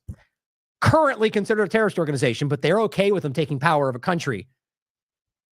Just let's laugh at how dumb that is. The UN Special Envoy for Syria called Saturday for urgent talks in Geneva to ensure an orderly political transition. So there's that same point. Now, in a new article from today, as if it wasn't said yesterday before this actually started, that's important. In Damascus, people rushed to stock up on supplies. Thousands went to Syria's border with Lebanon, trying to leave the country. Lebanese border officials closed the main border crossing on Saturday, leaving many stuck. The point is that it's hard to argue that everyone's in support of what's happening when you can see thousands trying to rush to flee the country. On top of that, I clearly think the evidence shows that most Syrians are not okay with what's going on. I mean, are we really going to pretend that on the record that Israel is any friend to Syrians? It's objectively not the case. So maybe you could think he changed his mind, and now, but it's the mind of Syrians, and you can look in the times where this wasn't the big focus, right? Where there was a lull in the main focus on what's going on in Syria. There was all sorts of conversations and think tanks and people posting on Twitter telling you what they think. It's funny how when we get to the moment of this kind of pinnacle of the where the fever pitch is there, where we seem to lean into all of the hyperbolic screaming, or people do anyway. That's too bad. Because we're talking about human lives here. We're talking about people's communities, their livelihoods, their generational, and just gets wiped away because we want to fight over who's, it just kills me. It's just the same thing over and over. So what's going on in Palestine right now. Now it says Donald Trump on Saturday posted on social media that the United States should avoid engaging in we'll talk about a lot of this stuff going forward. I mean, just how embarrassing that is. Literally occupying Syria, and we're like, we don't want to be involved in any of this. Well, by the way, a group that he was involved in funding as well. So either again, he knows that and is being very dishonest, or he doesn't. That's even more alarming to me. Separately, Joe Biden said the opposite because they're on different sides. No, said the same thing. Joe Biden and Trump are both calling for the same thing, because that should mean, the obvious point is always there. When it comes to the main agendas, they're always in the same position, guys. And I just think that's obvious as ever. Peterson set a date for talks with Geneva, or in Geneva, on the implementation of the UN resolution adopted in 2015, and calling for a Syrian-led political process would be announced later.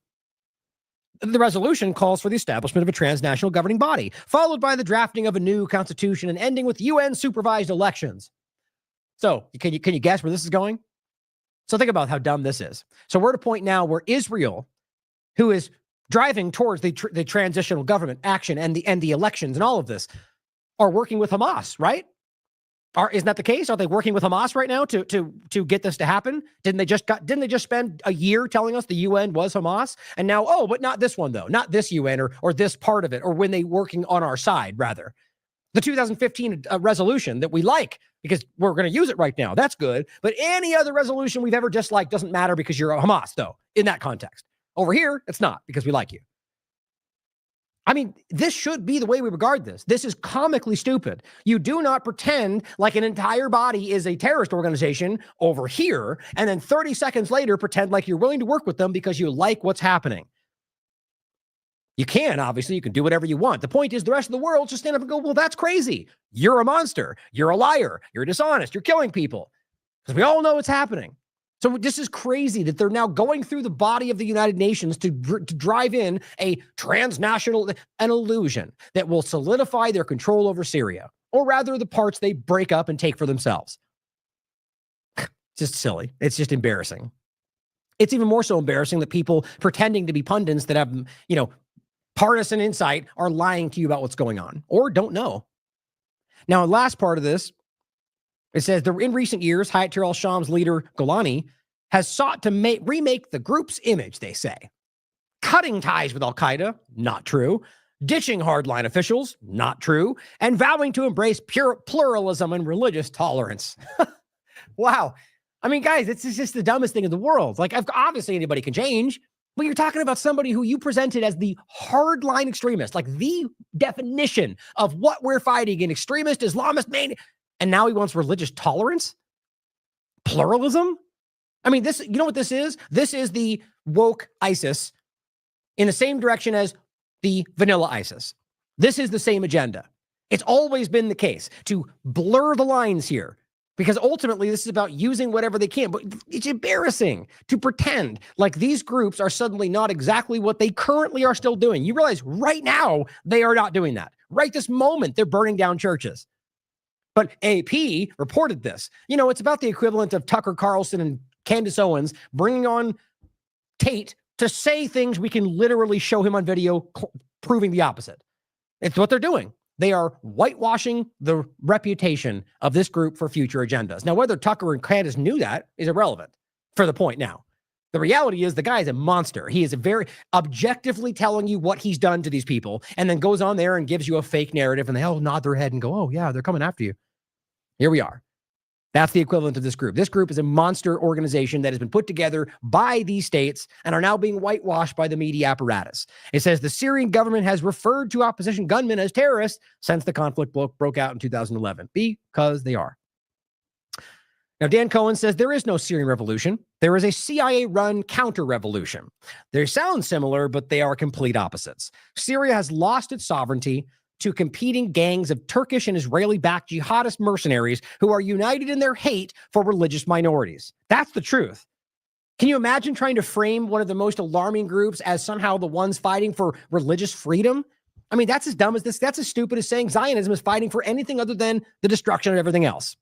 A dark day for humanity, it says. Caitlin Johnstone writes, sure, as the U.S. has been strangling Syria for years with crushing sanctions and stealing its oil with the stated goal of preventing its reconstruction after a U.S.-backed civil war, and sure, the U.S. has been funding constant Israeli airstrikes on Syria while overextending Syria's crucial allies with proxy wars in other countries, and sure, that's just the stuff we know about so far. But don't you dare call this a U.S.-backed regime change, because that's denying the agency of the Syrian people, you honest. The point she's making is obvious. They have been pulling out every possible stop to destroy every piece of Syria and then stand back and go, we don't want anything to do with this. I just think it's embarrassing that they think, I mean, I guess this is the same thing I'm saying in the rest of them. They know we see through it. What else are they going to do? They're committed. There's no genocide. I mean, what else are they going to do? Not going to say, oh, you got me, we killed him. They're not going to do that. So I just think it's important to recognize how flimsy this is. And the only thing holding this together, it's literally with shoestrings and bubble gum. This thing is about to fall apart. We need to push back on the partisan control. These people out there that are keeping our interest in this broken system. That's why this continues. You may think that's like, if you think that's crazy to relate this larger global dynamic to these small, I mean, from an American perspective, I mean, look at it like this. We're talking about the U.S. government's a central role in what we're talking about.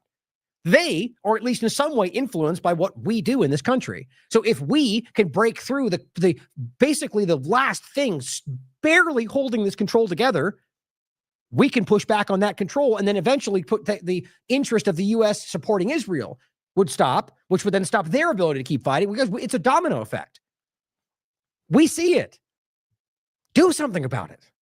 For crying out loud. If you're listening right now, do something about it. Caitlin Johnstone says, looks like Assad is on his way out, likely to be replaced by a U.S. puppet regime who will cut off supplies to Hezbollah in Lebanon. The empire notches another win. Now realize that's already happening. They're already telling you they're working with Israel. We'll get to it. The U.S. proxy warfare in Lebanon and Ukraine makes a lot more strategic sense now. Many pundits on my end of the commentary spectrum have been calling those proxy wars self-defeating and framing them as the desperate flailings of a dying empire, which will only accelerate its demise. Now, I do think that's part of it. But she goes, but now here we are watching the empire score a victory. It's been chasing for years, with the Western Israeli stranglehold on the Middle East growing ever tighter. Now, yes, I guess, arguably this is a victory because they've been trying to accomplish this. But, I mean, it's like it's the point about overextension. If you're going to argue that they gained this, if they sacrificed everything else to get it and then would lose it tomorrow, is that still a victory? I don't know if that's going to happen. My point, though, is I think we can objectively show that they have lost control.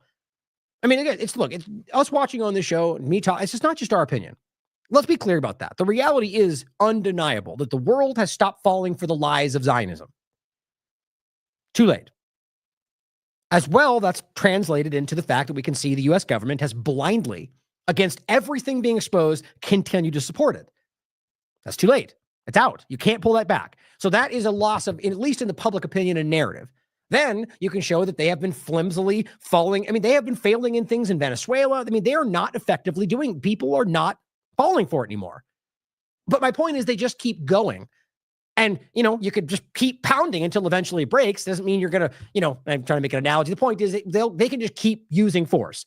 They have a lot of money they steal from you and a lot of military equipment they've used your stolen funds to get. They can keep going. Is that a success, though? I mean, it's a weird equivalence to like the billionaire dynamic where you can just have enough money and influence to keep failing until you succeed. Kind of the same idea. But so my point is, whether or not you think that, I think both those could exist in the same conversation. Yes, they can be in these self-defeating proxy wars because they're losing influence and no one else will do. But you can also argue that what they just accomplished is a success, at least momentarily. We'll know more as this continues to flesh out. But I'm erring more on the side of the former, that this was probably a bad move for them. Now, it says one of the many perks of being the world's dominant superpower is that it gives you the luxury of time. If one regime change operation fails, don't worry. You can just move some chess pieces around and you could take another shot at it later. How many times have we talked about this? And it says, if a coup attempt fails in Latin America, relax. There'll be other coup attempts. If your efforts to grab Syria fail, You could just smash it with sanctions and occupy its oil fields and impoverish it while overextending its military allies and proxy conflicts everywhere to grab it later. Now, that's ultimately what happened, but who knows if that was the plan? It does make sense. A good kickboxer, she writes, throws many combinations with the understanding that most strikes will miss or be blocked or cause minimal damage, trusting that eventually the one knockout blow will get through. No empire lasts forever, but there's no evidence that this one is going any time in the immediate future. This ugliness could conceivably drag itself out for generations. Richard Medhurst pointing out, and we'll get to this more in a second, about Netanyahu in the Golan Heights right now, claiming victory over what just happened. Richard points out, how is this a revolution when Netanyahu is literally in the Golan Heights taking credit for the fall of Damascus? This is my point as usual about the hubris of these people. He needs to stand up and make it look like he did this, even though it destroys at least some level of the people buying the other narrative. Because these are weak people. You have a lot, I'm not talking about power, but you're weak. You need to project strength because you're weak. That's how it's everywhere we look. These usually are some of the most, of course, this is my opinion, but look, guys, you can see the way that they act when it comes down to their reputation or when they have to bomb and murder people to make it look like they're in control. That's weakness. Understand that. People who find themselves on the same side as Netanyahu should reflect seriously on what it is exactly they think they know about Syria. Well said. Now, Ken O'Keefe, as we get into this next part, points out, now again, these, by the way, these are the groups. This is outside a Syrian location. And these are the groups they want you to think are the moderate elements. I mean, guys, can we actually take a second and laugh? I can't believe I didn't say it a moment ago. Are we actually playing the game again of the moderate game? So we all know the moderate rebels was a flimsy, complete facade. They got caught for it. They were forced to admit what they really were. Now we're playing moderate jihadist? I mean, again, these are the points that stand out to me as desperate. Can you actually not think of something better? Can you not think that we might go, hold on, moderate rebel, moderate jihadist? Uh-oh, maybe they're lying again. I just don't know why. It seems like they're desperate, but I know that's what I seem to say when you tell me what I'm missing. Why wouldn't they take a half a second more and go, well, let's think of a better name? I don't know. Maybe that's the agenda itself, but realize how dumb that is. We're playing the same game over again. They got caught lying last time. And here are your moderate jihadists. So again, all these Republicans out there who just got done telling us this is the biggest threat in the world, why are you supporting it in Syria? Oops. That seems contradictory. So Ken O'Keefe says the rebels, in quotes, won't attack Israel. Oh, well, first, so this is what Suppressed News is saying. So a lot of these, I think, there's accounts out there that have been more so leaning into the Republican side of things. And I think what happens is you kind of lose yourself in some of these partisan narratives. And so he's going, the Syrian rebels have reached the border with Israel. The question is, why stop? Why not attack Israel? So to me, it's like, really? How do you not know what, that's the point he's making. They won't, because they are armed and funded by the Jewish state in America. By the way, if you're not following Ken O'Keefe, I recommend you do. He says they are proxy terrorists, equivalent to the ones that killed Gaddafi and destroyed Libya. It's the same playbook. So let's get into that. First, let's start with the U.S. government side of things, which, by the way, are very overlapped and intertwined. But we're going to show you some of the U.S. government examples, and we're going to get into some of what we showed yesterday, but fleshed it out into the undeniable reality that Israel has always been supporting this group, and all of them for that matter. And again, you should not miss the overlap, which that's exactly what happened with Hamas. They have now been thoroughly exposed for literally funding Hamas in order to keep them divided, right up to the very day this October 7th forward. So this is what we're dealing with. They have always armed the worst elements of what they claim they're fighting. So Matt Kennard points out Hillary Clinton email in 2012 to the State Department official with the subject line, an interesting proposal. How Israel could help get Assad out of office. Look at that. And we've talked about all these. How could Netanyahu topple Assad and weaken Hezbollah in one fell swoop? A far more strategic opportunity than a strike on Iran. Hand over the Golan Heights with one condition. Look at that. 2012. You know who ultimately ended up giving them the Golan Heights? The outsider fighting the deep state. Oops, wait a minute. You mean the guy that helped the deep state take more control of Syria? Yes, that guy. Donald Trump gave them Golan Heights. It's just so easy to show how these narratives are dumb, or rather to be more inconsistent or inaccurate. But the point is, in Hillary Clinton's email, they're openly discussing the idea of exactly what just happened. Not for for saving the Syrian people or a revolution of rebels fighting, but no, the manufacturing of destruction for the interest of you at the expense of Syria. It's exactly what's happening. It's exactly what they talked about then. This proposal says Netanyahu could topple Assad by offering to give back the Golan Heights. And it says, the article continues, Syria breaks with Iran and Hezbollah will break the supply line between Iran and Lebanon. Hezbollah have always said this would be a disaster for them. It says, if it goes on, if a new Syrian government, now remember, this is what Clinton and them are saying, so this doesn't necessarily all add up to be truth. If a new Syrian government arises ready to make peace, then Israel has helped to isolate Hezbollah and broken the Syrian axis, Iran axis. You know, this is where you could argue that maybe from a U.S. perspective that they did think the deal was going to happen. As long as Assad's out of the way, put someone we like in there, we can reach that point. We have peace, which will destroy. But Israel didn't want that. Israel has a different plan. Israel has the plan for the greater Israel dynamic. That means full occupation of Syria. So that would make sense. Again, theorizing, but the idea that you can see that their past plans were to somehow make a deal if possible, if not, just get him out of the way. So they could have made that deal.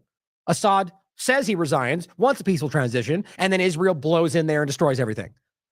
Pretty common. It's what we've seen before. Now it says, Ephraim Haveli, the former head of the Israel Secret Intelligence Service, Mossad, has rightly argued that toppling Assad and weakening Hezbollah is a far more important and strategic opportunity today than a military strike on Iran's nuclear facility. It concludes, Hezbollah needs to be deconstructed if there is ever to be a peace in the Middle East. Again, that's, whatever that means to them, meaning really their control over it. A unique window may be opening up to isolate it in Lebanon and then exert pressure from a post-Assad Syria to break it apart. Never been about helping Syrian people. Israel can help the process. Now, what's funny to me is I think that's more just, I think they're well aware that it's being driven by Israel. Either way, the point is that here at 2012, don't forget, you can see a very clear push to, and this is what the reality is today. Lebanon is not necessarily, Hezbollah is in this fight. Lebanon and the Lebanese forces are there's a lot of different opinions, but most of what I respect argue that they're far too influenced and possibly controlled by the U.S. and Israel, which is ultimately why Hezbollah became something of power, supported by the people. So at this point, you can argue that this is what they're ultimately talking. Isolate Lebanon and exert pressure, and ultimately you can see how we've seen this play out. Now, Matt also points out a document from Hillary Clinton's State Department emails. Now, again, all of which you've seen, this shouldn't be new to any of you, but it's all in one place. It says, quote, the best way to help Israel deal with Iran's growing nuclear capability, which, again, we know is a fact today is not true. Even the State Department has admitted this, is to help the people of Syria overthrow the regime of Assad, or rather just manipulate it for our interests. It is the strategic relationship between Iran and the regime of Assad and Syria that makes it possible for Iran to undermine Israel's security. Oh, so it was all about Israel's interests. Shouldn't be surprising to you. Here's Aaron Mate pointing out another email that we referenced earlier in the article from Jake Sullivan to Hillary Clinton, where he says, it looks like, in quote, our side in Syria won, meaning al-Qaeda. Let's all hope it doesn't go like that the next time we won in Iraq, or like it doesn't go like the last time we won in Iraq or Syria or Libya, destruction and murder. But here's the report from Jake Sullivan to Hillary Clinton. This is a WikiLeaks email. You can easily look this up. And it says, al-Qaeda is on our side in Syria. Isn't this just embarrassing that we live in this world where there's entire people in the adult room of the mainstream media and pundits out there and partisan narratives that act like we're crazy for even point that you can literally see their emails that you can prove have literal documented email, like not Twitter files level, but actual WikiLeaks documents that can prove the source and show they said this. And yet we all get, you get the point. I mean, again, maybe I'm just preaching to the choir. Maybe literally everybody sees this and we're kind of like every other story. We're fighting against a government that doesn't care what we think. Either way, it's important to reach everybody else. Anybody out there that doesn't know this stuff, get it in front of them. Time to stop playing games. Piers Morgan says, as another regime change war, this time in Syria, a reminder that this has all been archived via deception. Achieved via deception. With Iraq, it was over WMDs, which, let's not forget, in case you don't know, that was a lie. From top to bottom, thoroughly shown to not just be a lie, but that they knew they were lying. That's the important part. And again, if you think that that's corporate media that's made those arguments, because it is the truth, But I think ultimately that came out for the interest of something else. Either way, because that's, I mean, honestly, that's the only time I ever see them truly give you some information that is important, is if it is important to get you to somewhere else, which is what we're seeing in the Trump administration right now in every possible way. But it says in ISO WMDs, they lied about. In Syria, the alleged chemical weapons attacks played a key role. And he goes, and then it says it's set in stone at the point of 9/11. Now, here's what this document says, and this is from the State Department. Syria and Iran. If toppling Saddam is a prime objective, it is far easier to do it with Syria and Iran in favor or acquiescing rather than hitting all three at once. I favor giving these two a chance at a different relationship. Help, and you know, the point is what he's making is this is all coordinated. With the interest to go after all of them, but play them against each other, this is not what the good guy does, right? You have to realize, as far back as you want to look, they've been playing these games. Now, that doesn't mean that every one of these countries are acting of the interest of the world or that they were good guys necessarily, but they still made a clear point to undermine their sovereignty, not because they thought they were doing bad things, but because they wanted something, because they wanted what they wanted at the expense of everybody else. That's who we have in power. Here is a clip from John Kerry. Many of these, I mean, these are all common for people in this field. You guys all know this stuff, where he's telling you what we're talking about. Well, the problem is the Russians don't care about international law, and we do. And we don't have a basis. Our lawyers tell us. By the way, we laugh at that. I'm never going to argue that any government truly cares about the law, but to watch Russia very routinely follow the international law in all sorts of ways, and then watch the U.S. government today to explain why they don't need to or why Israel's not accountable. They literally destroyed any semblance of a rules-based order narrative. It's gone. Same thing I said at the beginning. What's different is Israel respects the international law and Hamas does not. Well, Hamas has continually shown that they do from an organization standpoint post-October 7th. Maybe that's because it's in their agenda to do so, their interest. I'm not talking about individual actions. They were laws broken on October 7th. But since that point forward, they've held to pretty much everything. Maybe that's just because it suits their interest. But regardless, Israel has not. And they keep lying about it. So going back to the point of Kerry going, that's always the old narrative. International law, we're that good guy and they're the bad guy. Unless we have a UN Security Council resolution, or unless we are under attack, or unless we are invited in. Russia is invited in by the legitimate regime. Well, it's illegitimate normally, but by the regime. And so they were invited in, and we're not invited in. The only reason they're letting us fly is because we're going after ISIL. If we were going after Assad, those air defenses, we have to take out all the air defenses. And we don't have a legal justification, frankly, for doing that, unless we stretch it way beyond the law. And a lot of Americans don't believe that we should be fighting and sending young Americans over to die in another country. That's the problem. Congress won't vote to do it. I think we've been putting an extraordinary amount of arms in, haven't we? Yeah, and I have to say, as you said, it's a double-edged sword. When you pump more weapons into a situation like Syria, it doesn't end well for Syrians. Oops. That's what they're doing. Dumping arms into terrorist groups in order to achieve their end. The armed groups in Syria get a lot of support. Now realize this is the moderate rebel element. It's not up for debate. Even they were forced to acknowledge they were unsavory characters, right? And that's what Hayat al-Sham, that's what these groups are. So what they're saying is they funded the terrorist organizations. We all know that now, if we're being honest with ourselves. Not just from the United States, but from other partners. Qatar, Turkey, Saudi Arabia, huge amount of weapons coming in, huge amount of money.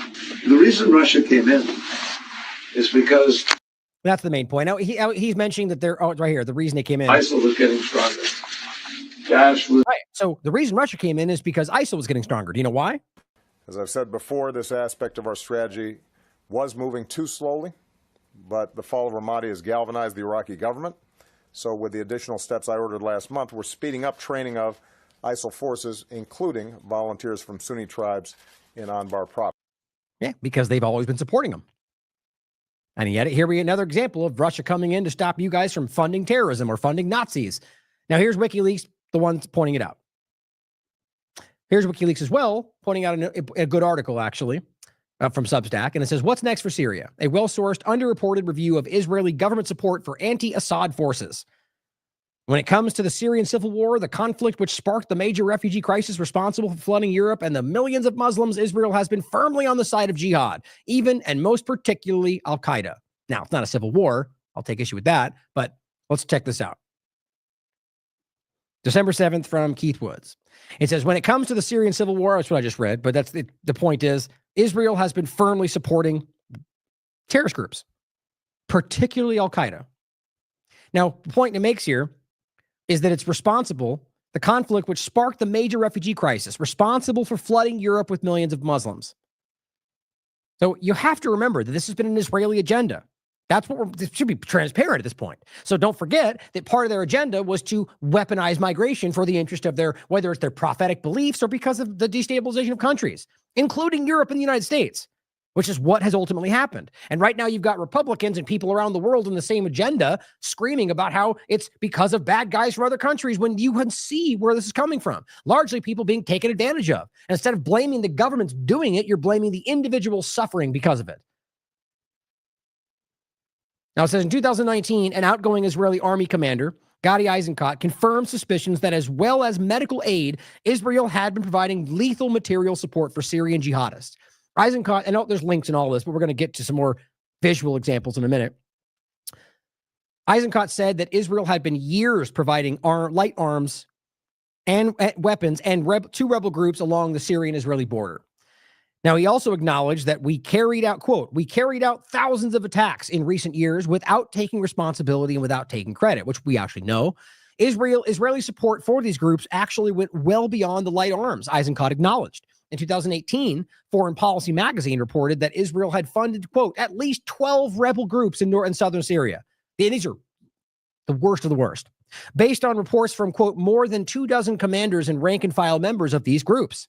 The transfers included assault rifles, machine guns, mortar launchers, transport vehicles. Israeli and security agencies delivered the weapons through 3 gates connecting the Israeli-occupied Golan Heights to Syria. Oh, and look at that. Now we find out one of them, and it's not just that, it's the water and the resources and the strategic positioning, but there's a reason this was taken. It's the Golan Heights, which is a Syrian territory location. It says the same crossings Israel used to deliver humanitarian aid to residents in southern Syria suffering from years of civil war. Not true. That's Foreign Policy writing that. I mean, it's you can talk to the Druze population in these locations. They are rabidly anti-Israel. We saw that, by the way, when they tried to lie about how a bomb had landed and killed children, which it turned out was their Iron Dome that killed them, which, by the way, has happened before and covered even by their own media. And when Netanyahu tried to go there to look like he was the man of peace, they literally kicked him out. Barely covered by corporate media, but we covered it on the show. It says Israel also provided salaries to rebel fighters, which right to this day they're doing, paying each one about $75 a month, and supplied additional money the groups used to buy arms on the Syrian black market. So again, thinking about dumping money in the hands of Hamas, billions of dollars back in 2000, before, I think, like, when would that have been? Post 2006, I think, was the time frame we're talking about when they reportedly, the former head of Shin Bet and former prime minister made that clear. Oh, my point was that, so we're talking about what they use it for. And specifically in Israel or occupied Palestine, there is no way to, that's why they ship aid in. So when they're giving them this money, it's not pretend it's for humanitarian aid, which is what they always love to claim. It's for weapons. And on top of that, as I understand it, the money they're giving these people today is far more than that. They are supporting the rebels in Syria, it says. It's very clear. Because whenever we make advances in some places, this is coming from people in Syria, they make an attack in order to undermine the army. It's very clear. That's why some in Syria joke. How can you say that al-Qaeda doesn't have an air force? They have the Israeli Air Force. Also in 2015, the Pentagon acknowledged that the, quote, moderate rebels who were being armed and trained by the United States and its allies were passing their equipment to Nusra Front. Now realize even the so-called moderate rebels were also terrorist organizations, but the Nusra Front, which is what ultimately became, they try to pretend they broke off, but it became Hayat Tahrir al-Sham, is like they would frame as like the worst element out there. Although the U.S. publicly claimed it did not intentionally support Islamists like al-Qaeda and ISIS in Syria, despite funding, arming, and creating these elements, leaked internal documents have repeatedly shown that U.S. officials were aware that these groups dominated the Syrian opposition and were often the chief beneficiaries of their aid. So right there, guys, and this is the stuff we're showing you. They love to lie about how we didn't know, or if it comes to it, they didn't know, but ultimately they did know, and they were arming these people deliberately. For example, a declassified 2012 memorandum from the Defense Intelligence Agency, the DIA, who, don't forget, is the surveillance they use comes because of the NRO, which is currently in an agreement with Elon Musk and Starlink, or SpaceX, to put satellites in the air, which will completely create a surveillance web that you cannot hide from, according to the quote of NRO. Just as a side note, the point being these DIA and NSA, there's always these groups. We have this. The point is there's a group that is supplying them with surveillance apparatus. And that's what Elon Musk is working to build. Important to point out. But anyway, the DIA revealed that from the beginning of the Syrian war, the U.S. believed that the Salafists, the Muslim Brotherhood, and the al-Qaeda are the major driving forces in insurgency in Syria. That's a quote from a 2012 memorandum from a declassified U.S. document. But we're still going to pretend we don't know. So much evidence. It's amazing how we're in these positions. The longer I do this, year after year, I'm just so blown away. And that's why I get more to the point of how it's like, this is not about just showing people the truth. There's something else going on. It's just, there's so much evidence that's so constantly there that just nobody points to. Or, a lot of people ignore is the right way to put that. Now it says al-Qaeda being a reference to al-Qaeda in Iraq, or rather AQI is what it says. And that's specifically al-Qaeda in Iraq, which later evolves into ISIS. Now it says WikiLeaks revealed that current U.S. National Security Advisor Jake Sullivan told Hillary Clinton that they're on our side, which we already showed you. Al-Qaeda is on our side in Syria. When ISIS did emerge, many voices within Israel saw it as a positive. Don't forget, Jake Sullivan is right now in a position. So he knows this and is lying to you like all the rest of them. A 2016 paper by an Israeli strategic think tank that contracts for NATO and the Israeli government argued against destroying the Islamic State in 2016. That's Trump's administration. And it says, since the, quote, continuing existence of ISIS serves a strategic purpose, rather than the Islamic State, they say, but at the same point, and could be, quote, a useful tool, Israel writes, in undermining Israel's enemies of Hezbollah, Iran, Syria, and Russia. Or, rather, Israeli think tank, the point nonetheless is the same.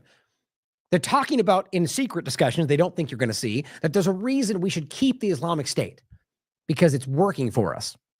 And it says, stability is not a value in and of itself, they write. Very different to what we get told out loud, right? They write, it is desirable only if it serves our interest. Wow, that's exactly what's going on. They don't care about stability. They'll take whatever, as long as they get what they want, it's good.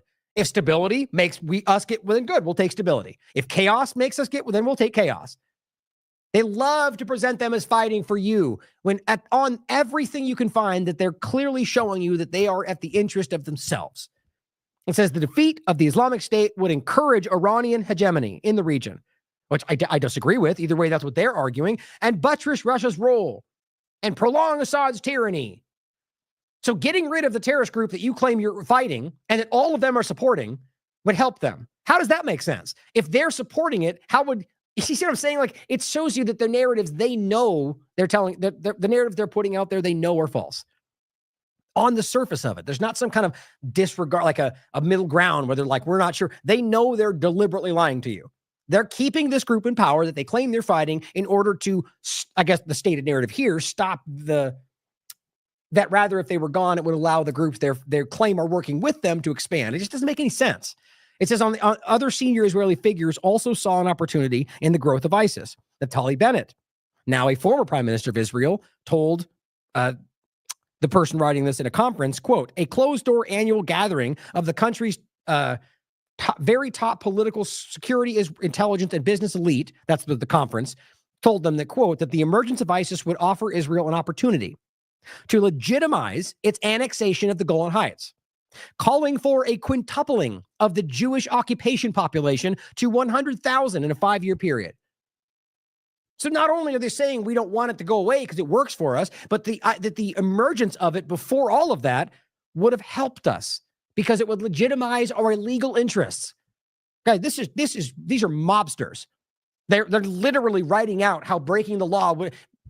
I don't need to stress it anymore. It speaks for itself. It says that they argued that the chaos in Syria now made Israel's claim more appealing than ever to the international community.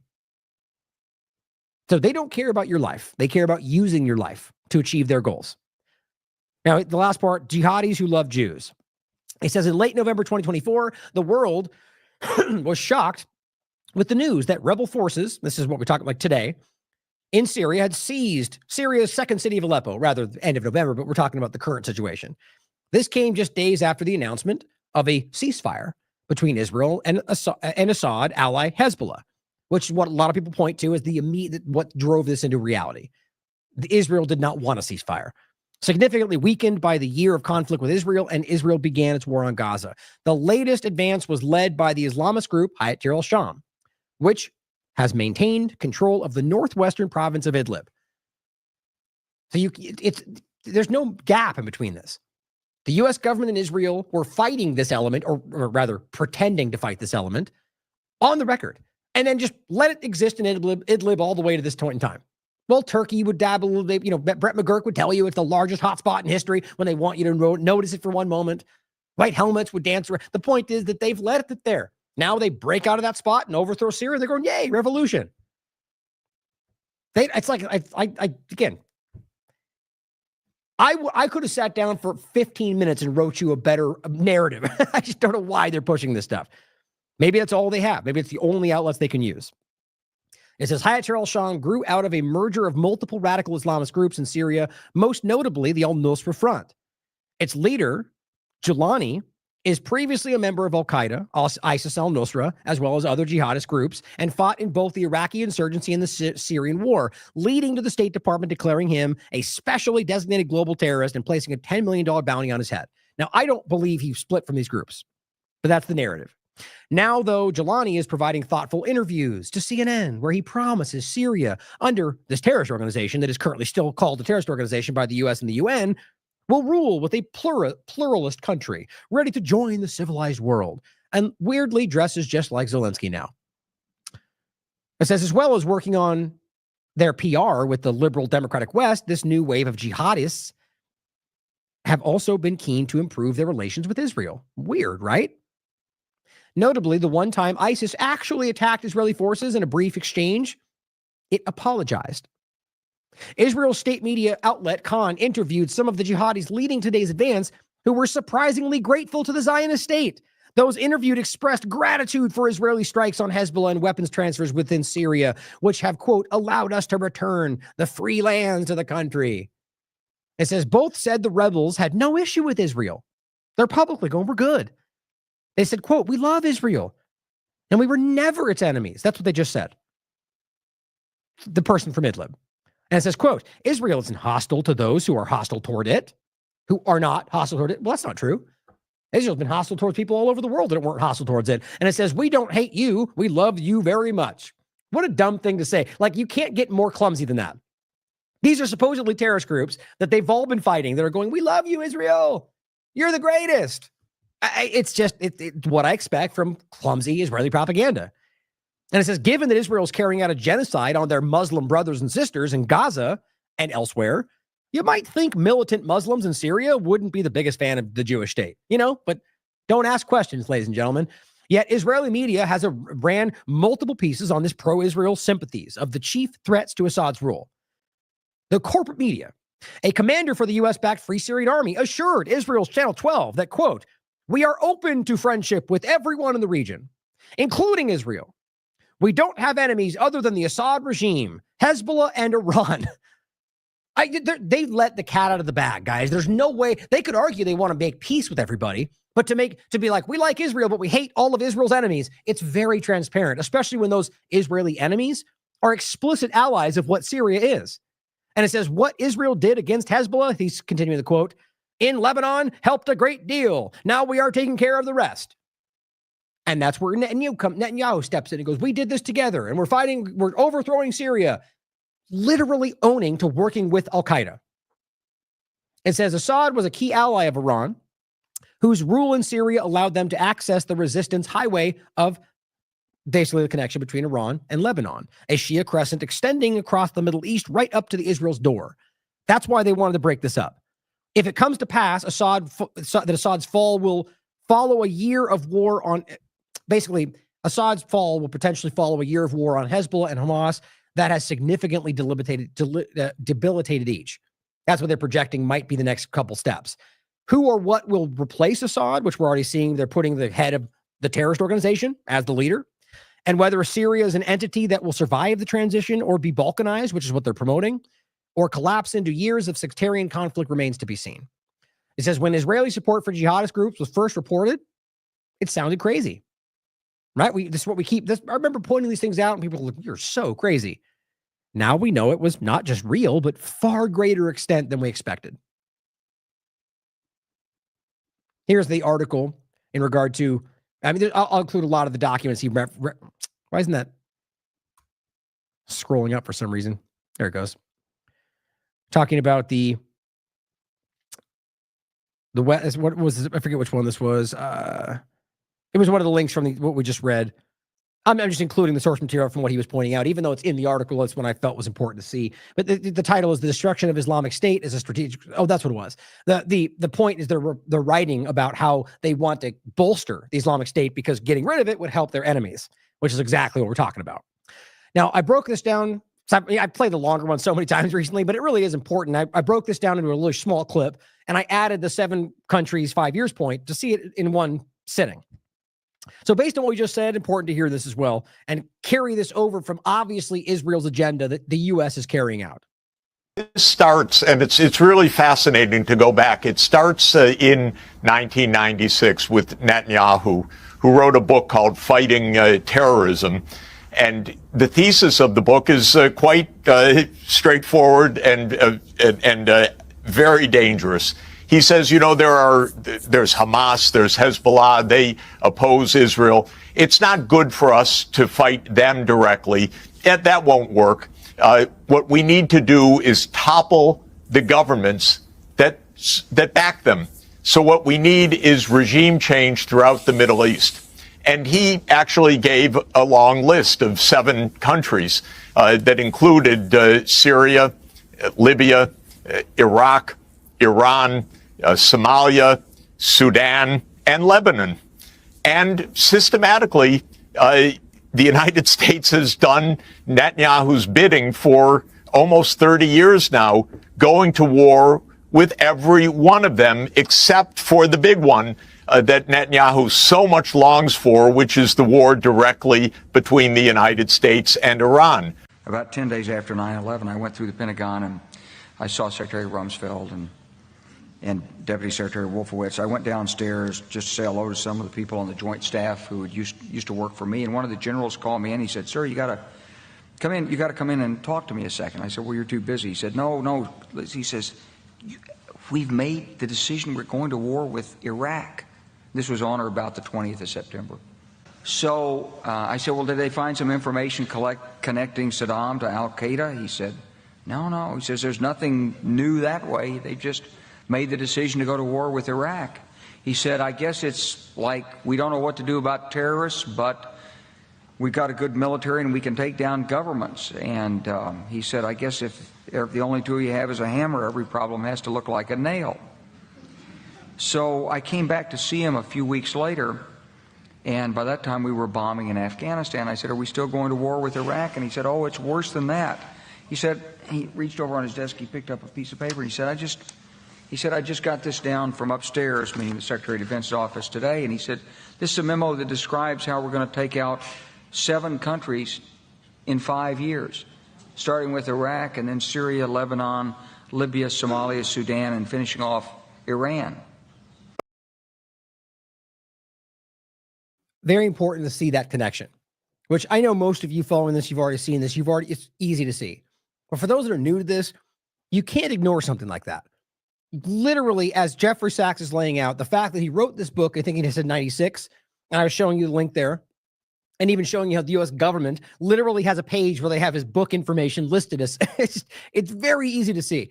The point being that they say that that's what we need to do, and then you can literally see the U.S. government initiate a plan to go, not just go after the first country, but lay out a plan to go after those 7 countries. And what have we seen ever since? Exactly that, at the expense of American everything. freedom, liberty, influence over our own policy. It's very clear what we've seen play out. That I just posted that clip while it was playing on Twitter, if you want to grab just the clip. Now, here's the link to that book he wrote, Fighting Terrorism, which is just literally hilariously, like, as they're manufacturing terrorism, he writes a book about how to fight terrorism. It's just hilarious. And that's it right there. This is the virtuallibrary.gov. And it's, they don't have a list for every book. So it's crazy that they have a list of his book published in 2001, which they've literally brought into fruition. Now, getting into the evidence on the Israeli side of this, which it overlapped a bit, but here is just unreal amounts of evidence. And this is from the second, but about the current situation. Information giver simply says Islamic terrorists are going on Israeli TV. It's just, I can't get past how crazy this has become in a very short period of time. Crazy in the sense that, if I had said this would be happening like 3 weeks ago, people would have said I was ridiculous. Like, that's how it's crazy how this rapidly shifts. And the things that were 40 seconds ago, like you're a racist for saying it, or like they're now going, that's what we're doing. And the same people who say you're racist are now going, you're crazy for not believing that's what's happening. It's wild. Islamic terrorists are going on Israeli TV and saying that they love the Jewish state and that they always have sided with Israel. That's what I just read to you. They're going mask off with it now.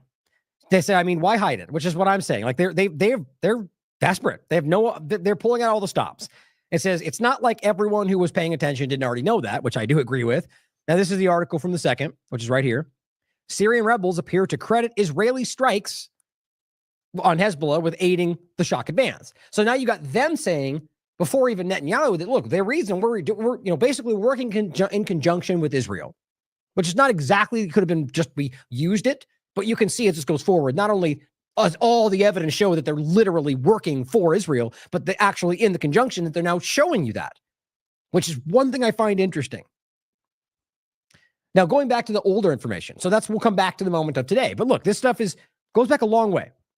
This is some of the stuff we referenced in that article from 2017. ISIS fighter regrets attacking Israel.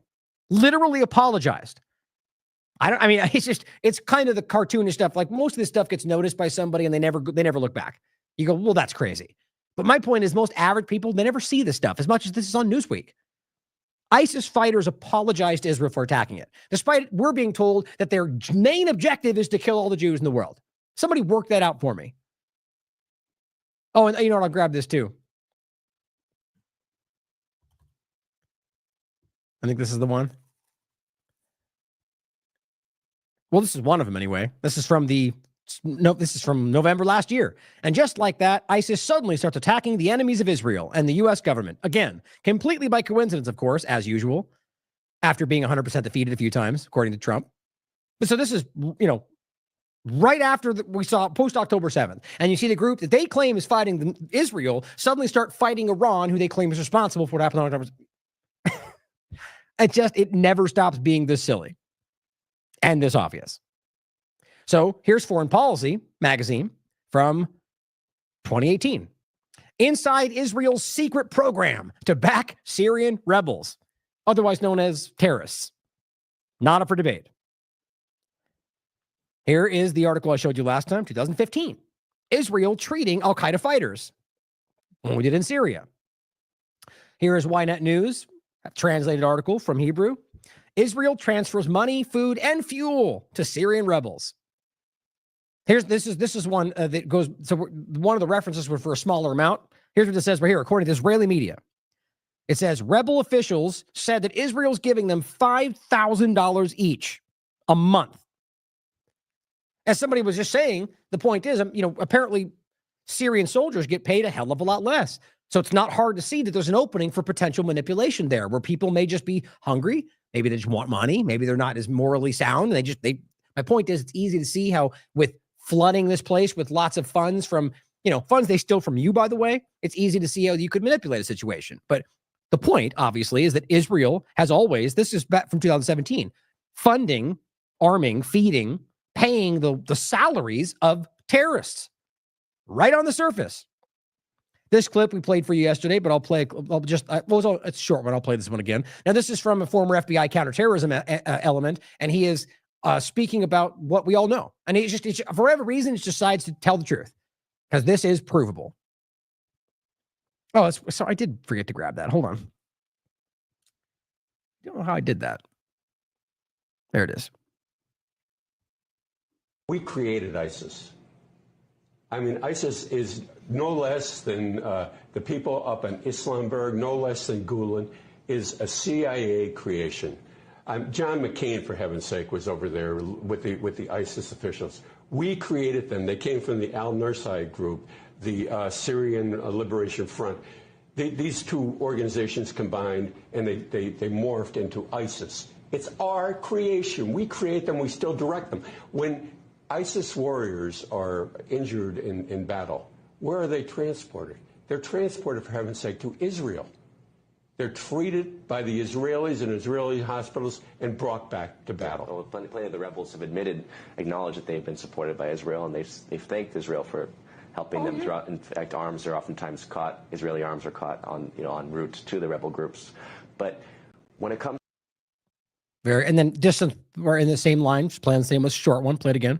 As I've said before, this aspect of our strategy was moving too slowly, but the fall of Ramadi has galvanized the Iraqi government. So with the additional steps I ordered last month, we're speeding up training of ISIL forces. There's no doubt that the so-called rebel forces attacking the government in Syria are creatures of the United States and of Israel. Just wanted to show you again that somebody, that I think you would respect, wants to make sure you point that out. And then just on a quick side note, this is from 2014. Just wanted to show you. So I got more to show you for proof, but realizing that we're talking at a point where historically, I think it's always been clear, but where Israel's funding these elements, right? So let's not forget that this is not just against the bat. Like, even if you think maybe they're funding these elements because they're getting rid of worse elements. No, they've been using this against everybody, including you at the United States. So here's an article from Times of Israel. Al-Qaeda planned to blow up U.S. embassy in Tel Aviv. Now, I mean, I guess you could even argue not against the U.S., but necessarily maybe even with them. The point is still using this even as a guise of going after the U.S. embassy, but using their own elements to threaten themselves to justify their agenda. It's sort of exactly what Zionism does with the Jewish population all around the world. Just think that's important to point out. Now, Craig Murray also pointed this out, which we were referencing, but just important for you to see. We showed you this yesterday. This is the U.S. embassy in Syria. The U.S. government saying we remain committed from 2017 to bringing Al-Qaeda, that basically Al-Qaeda in Syria figures to justice in Hayat al-Sham. $10 million reward. That's how dumb this is. It's still there, still active. Craig Murray says, well, you might want to retweet this before they delete it. Here, a Jerusalem Post article from 2014.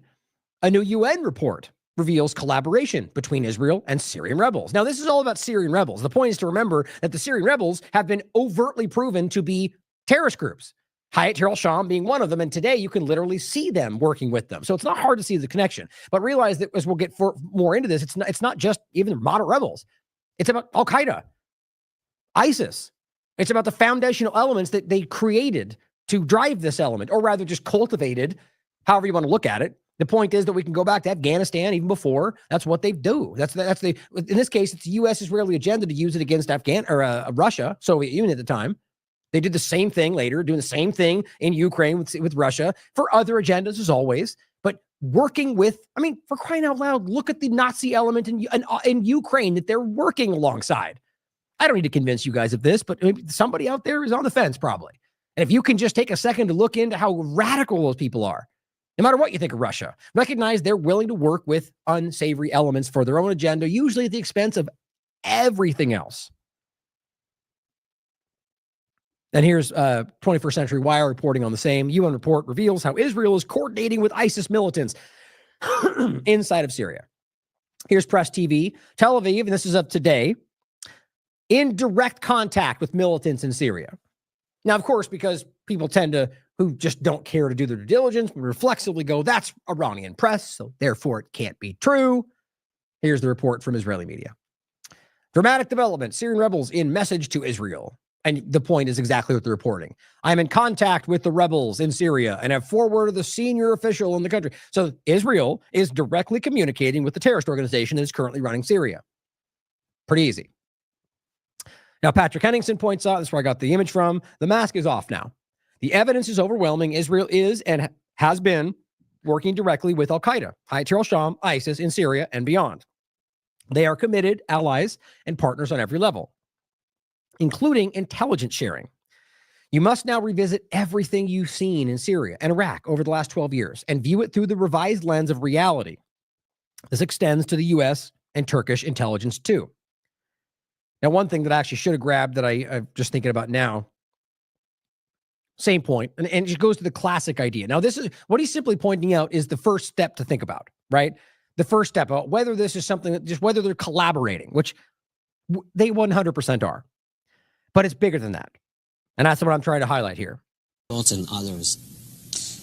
You tell the story about how you tried to find out what they call the Mossad when they deal with publicly? I thought it was a reasonable question, but the trouble is you can't pick up the phone book. There's no Langley in Israel that you can look up, CIA or in our case the Mossad. We thought we should ask, what shall we call it in English? You can translate the Hebrew words, as I said, Mossad is institute, but when they write a letter to their friends in the CIA or the British intelligence, what do they call themselves? It took a while. It was a matter of asking the Prime Minister's spokesman. The best you could do, because officially the Mossad is under the Prime Minister's office. And I think he sort of wondered why you want to know and all that, so we explained. And he came up with the Israeli Secret Intelligence Service. I mean, if it were to have initials, it would be ISIS. Just simple words like that. Interestingly enough, kind of a British model. Now, just so it's clear for the podcast, this is on C-SPAN a long time ago. Now, I don't even think he was necessarily making the argument that they are, like, the point is, at that point, I argue this wasn't even, and what are we looking at, the 1990, I think? The point is, if that date's correct, that you could argue that it wasn't even existing in the same form to that point. So they were just simply just generally pointing it out. There wasn't a bombshell at that point. But now you can look back and connect the dots. Now, whether that's the truth or not, it's up for you to decide. I think the evidence is transparently obvious. Here's another example. Now, there's an article. Let's see, which one? What was that? I'm trying to grab an article that Whitney wrote a while ago. Let's see. There it is. This is an important one to see. Israeli website claims ISIS commander revealed as Mossad agent. This is from Whitney Webb, 2017, for Mint Press News. Here's another clip in the same vein. So the podcast, this is the point, same discussion. ISIS commander captured in Libya, revealed to be Israeli Mossad agent. They asked him his name and said, Ephraim Benjamin. هذا اسمك الحقيقي واسمك الحركي في ليبيا محمد. His fake name was Muhammad Yasir Abu Allah. ياسر أبو علاء محمد ياسر أبو علاء جنسيتك سورية. He admits to being Israeli. ديانتك يهودية. Saying he's Jewish. عملك ملازم أول موسى. First Brigade of the Mossad. Now, of course, just like any other context, he could have been tortured, coerced. He could be lying for some other reason. Always consider that. That's just being honest, right? But with the full breadth of information, it's not just based on a coerced testimony. The rest of it comes together. And again, read Whitney's article on that because it is pretty intensive and it's incredible to see how much is going on there. I mean, these, and again, you could spend the next 2 days putting this stuff together. There's so much information. Now, this is another Mint Press News article from 2014 entitled Zionism and ISIS, Opposing Forces or Two Sides of the Same Coin. Well, that's where we're going with all this today, and I think it's obvious what we're talking about. Now, here are the stories of today. You can just see the way this is being reported across the board, whether it's left or right media. Syrian rebels topple Assad, transforming the Middle East. Really? I mean, what ridiculous reporting. Like, you could argue that transforming, it hasn't even fully happened yet. Like, it just shows you what a clear agenda it is and how aggressively these forces can influence the media. Syrian government collapse is a potential win. Syria, who are the main rebel groups. Like, not a word in here outside of way buried about how they used to be, about what they really are. Al-Qaeda terrorists. Pretty crazy.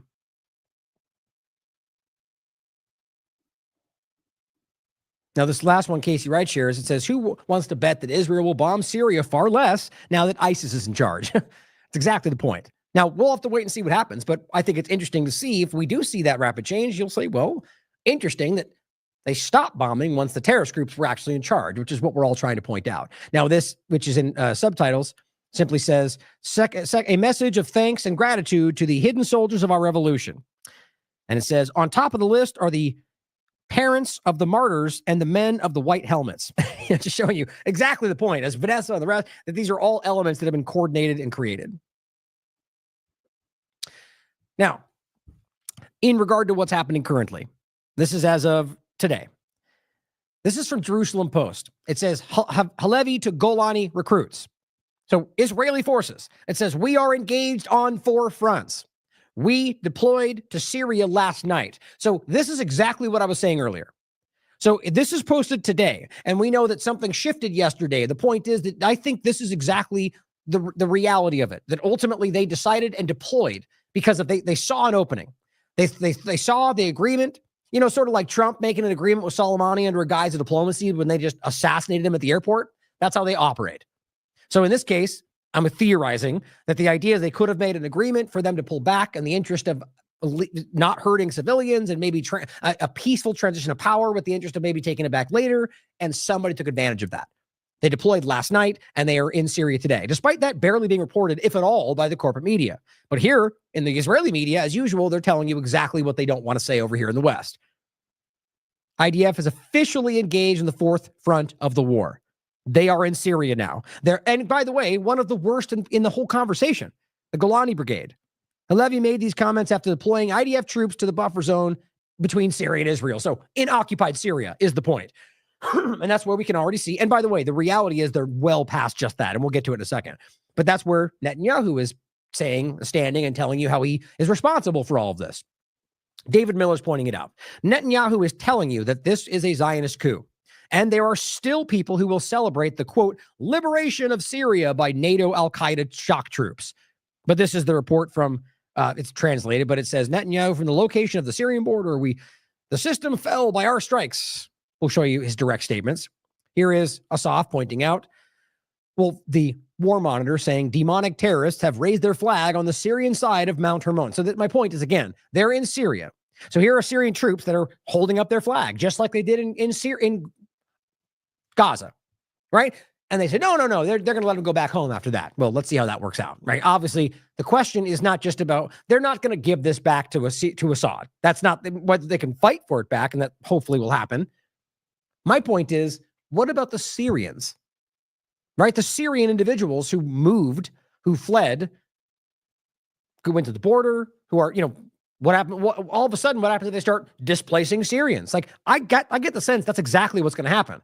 These people are disgusting human beings who are very clearly racist. They do not want to work with these people as much as they pretend to. Just like you can point out that the Ethiopian Jewish population in Israel are treated like second-class citizens. It's a very public conversation. Why? Because they're black. They're Ethiopian. That's what they'll tell you. So let's realize this is not about some kind of ideological dynamic other than Zionism against everybody else.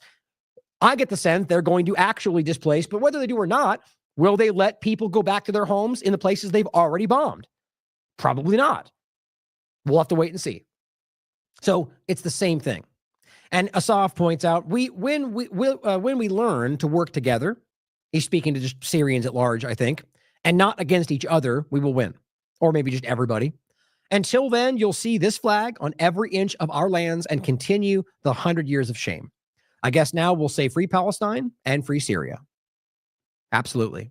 Dan Cohen, and by the way, this is interesting how Netanyahu always does this because this is a propaganda war against you, Americans. This comes out in Hebrew, and he puts out the exact same thing in English. I actually don't think I'll play that, but either way, one's in English, one's in Hebrew every time. But this is what Dan says. Benjamin Netanyahu has just appeared in the Golan Heights, occupied illegal territory, to take credit for the collapse of the Syrian government. Jelani is a tool. This is the real master. Take a bow, Syrian revolutionaries. And Patrick Hennon says, attention, all the clueless regime change mob for Syria. You are now stakeholders on the expansion of the Greater Israel Project. That's what this is. Israel is just getting started. Now here, again, in case you forgot, is the picture from yesterday, and that's what Greater Israel is. And there's the patch currently on the arms of soldiers in Israel. That is what they want. And they're getting there, but they want all of it.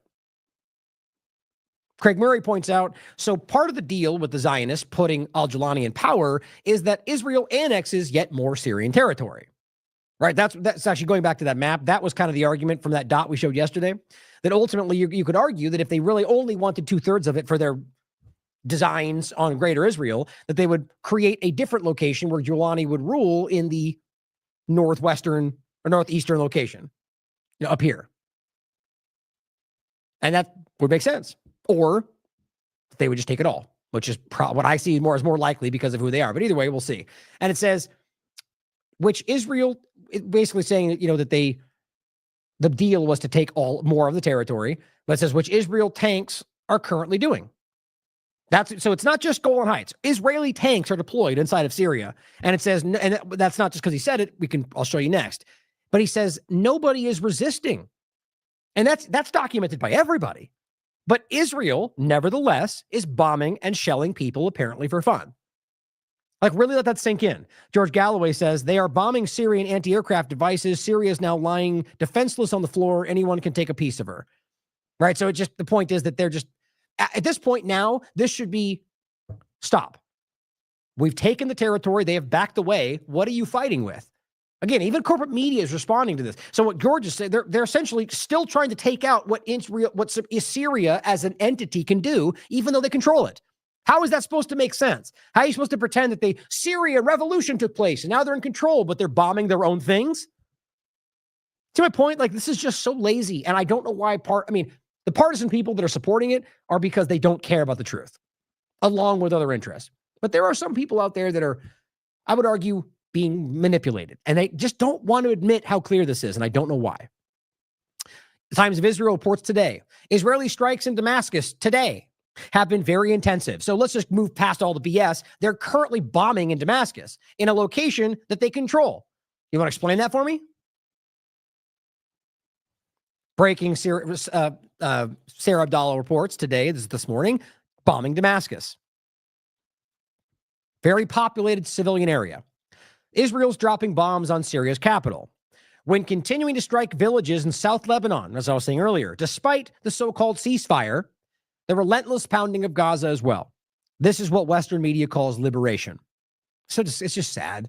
It really is truly heartbreaking. These people are suffering. At the core point of it, the individuals there, they have nowhere to turn. There's no authority. There's no police. Because they exist. My point is that the structure is collapsing because of what they're doing. They now hold these locations. They're bombing everywhere anyway. The bottom line is that these people's lives have been destroyed. And there's no moment in the future where it seems like that's going to be immediately solved. And yet this is the most, imagine you're there. Imagine your city block is being occupied, destroyed. You got maniacs with guns shooting, raping, pillaging. And then you look on the news, they're going, you've been saved. You've been freed. It's the same we see everywhere. Murdering children in Lebanon or Gaza or Lebanon. And then you look, they're rather murdering your family in front of you. And then you look on the TV and they go, you're a terrorist. Right? You just watch terrorists murder your family. And then they tell you you're a terrorist. What do you think that does to these people? Now, this is live from The Guardian. The future is ours, says Syrian rebel leader. Israel carries out airstrikes in Damascus. So explain that for me. It's just, this is what's important to understand. Like, because if you look, the information is clear, well, at least what they're reporting, which I be the first to say very well could not be the case because of how much is shifting around. But what everyone seems to be highlighting is that there's been basically little fighting. They backed away. And so they're going, yay, we did it. We're in control. And then Israel bombs them, though, right? I think it's obvious when you understand that Israel is clearly fighting for its own agenda against literally everybody. They'll use whoever they want, just like the U.S. government. Or on top of it, what I was saying before is I'm of the mind that this is about trying to make it look like they're fighting for freedom as opposed to just being handed this thing where they now are in control, essentially. And so they're not technically responsible. You understand? See, if they could have been in middle of a battle, they're not technically it's not expected of them to then start helping. They'll never do that. I don't think they're even capable of that. The point, though, is that if they are done fighting, well, then everyone's going to go, okay, especially those that bought the narrative. Are you going to start rebuilding? Are you going to help them? It's not. I'm sadly convinced it's the exact opposite is going to happen. The Telegraph reports Israeli airstrikes are believed to have hit the Syrian capital of Damascus, just in case you want to see it from a mainstream platform. Rania Kalek points out that the Israelis are issuing warnings now to residents of southern Syria. And this is what I was getting at. Here we go again. Same thing in Gaza. They shifted it over to Lebanon. Nobody cared. We're shifting, and as apparently now, hopefully not, but shifting the same ploy, tactic, narrative, the lazy agenda. Putting out evacuation notices and bombing everybody anyway. Tunnels and human shields and whatever else. And you're all Hamas, whatever narrative they can just dump on this to make it easy, to allow the Israeli Western media apparatus to just lie its way through this, even though we all see it. They're issuing warnings to people in southern Syria. Where are the Syrian forces of resistance to defend people from this threat? Well, they backed away, apparently. Who knows if that was because they gave up or they made a deal. The point is that they don't need to be bombing these people. It says, very scary, Israel is salivating at the chance to expand its control over our lands, and the ability to deter, it seems, absent. It says, urgent warning to the residents of southern Syria in the following villages. Fighting in such areas forcing IDF to act, and we do not want to harm you. It's the same thing. And I honestly think it's a combination of things. It's about the same kind of terror and violence that it's a psychological warfare game. You want these because, and I think it's partly because they feel that, Syria has been pushing back.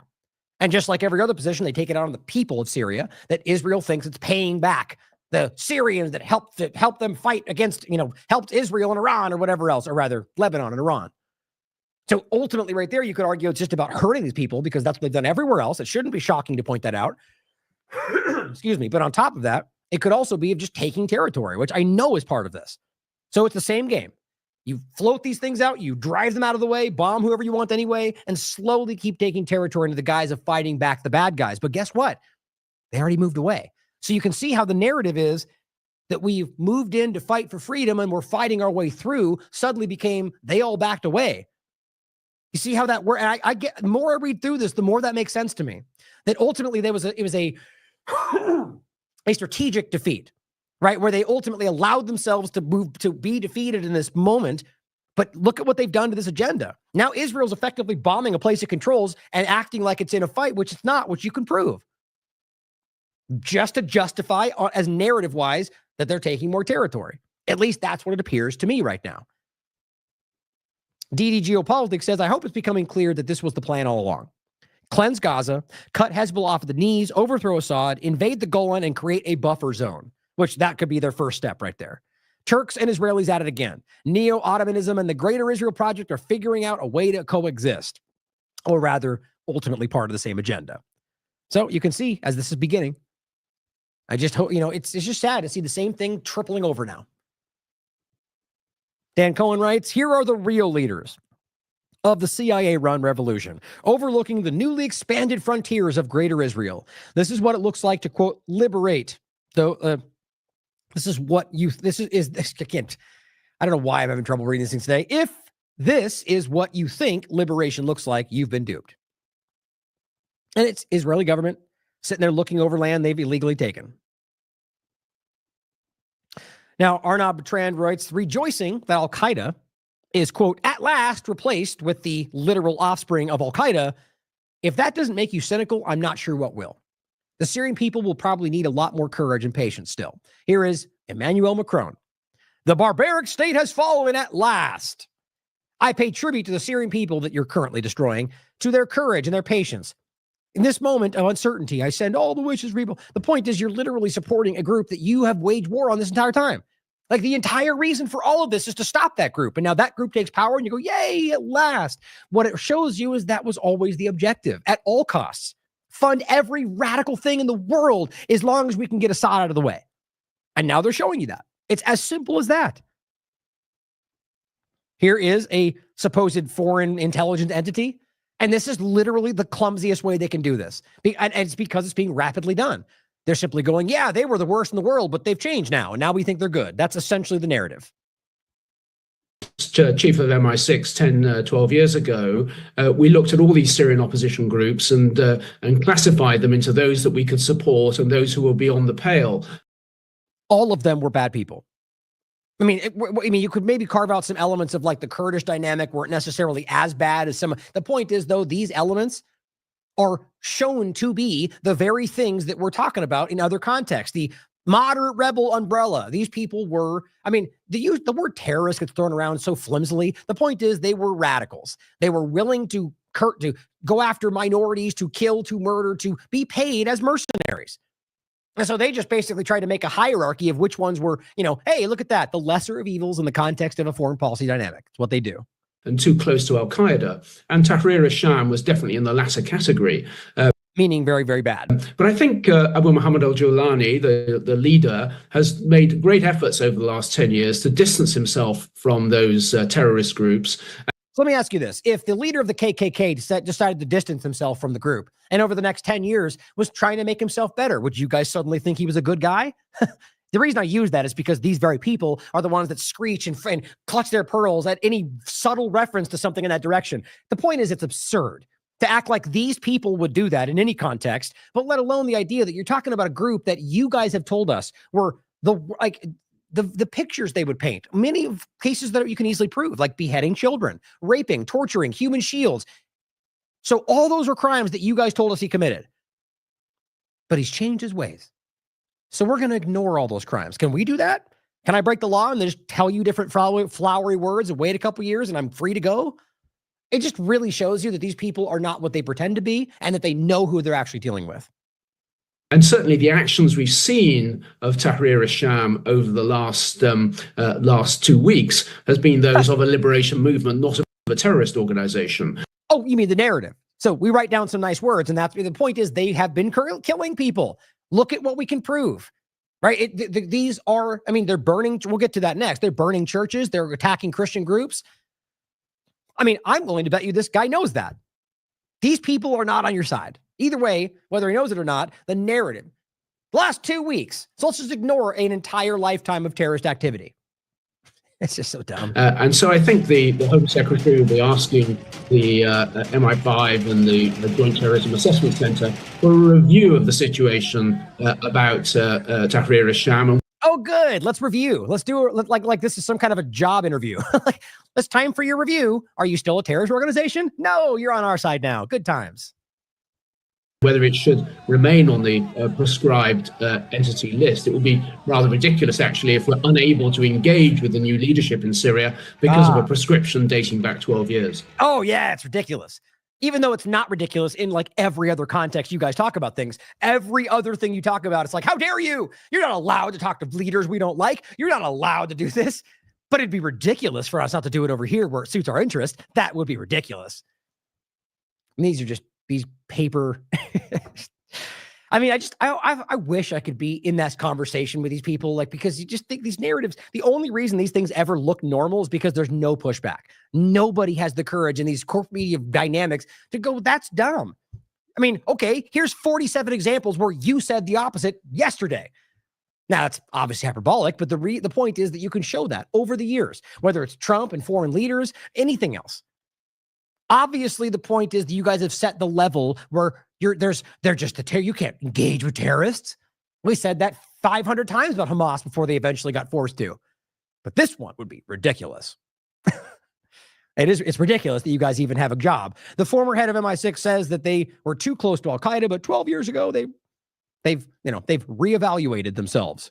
David Icke points out the new Israel proxy eyes of, quote, freedom. Former commander of al-Qaeda is the new leader of Syria. Yay, freedom.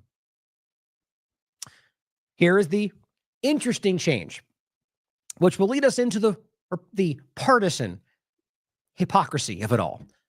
So Hannibal points out they never gave Sinwar an interview, and there's a good point to what he was just saying. Funny how you guys never tried to talk to Sinwar to engage with that adversary.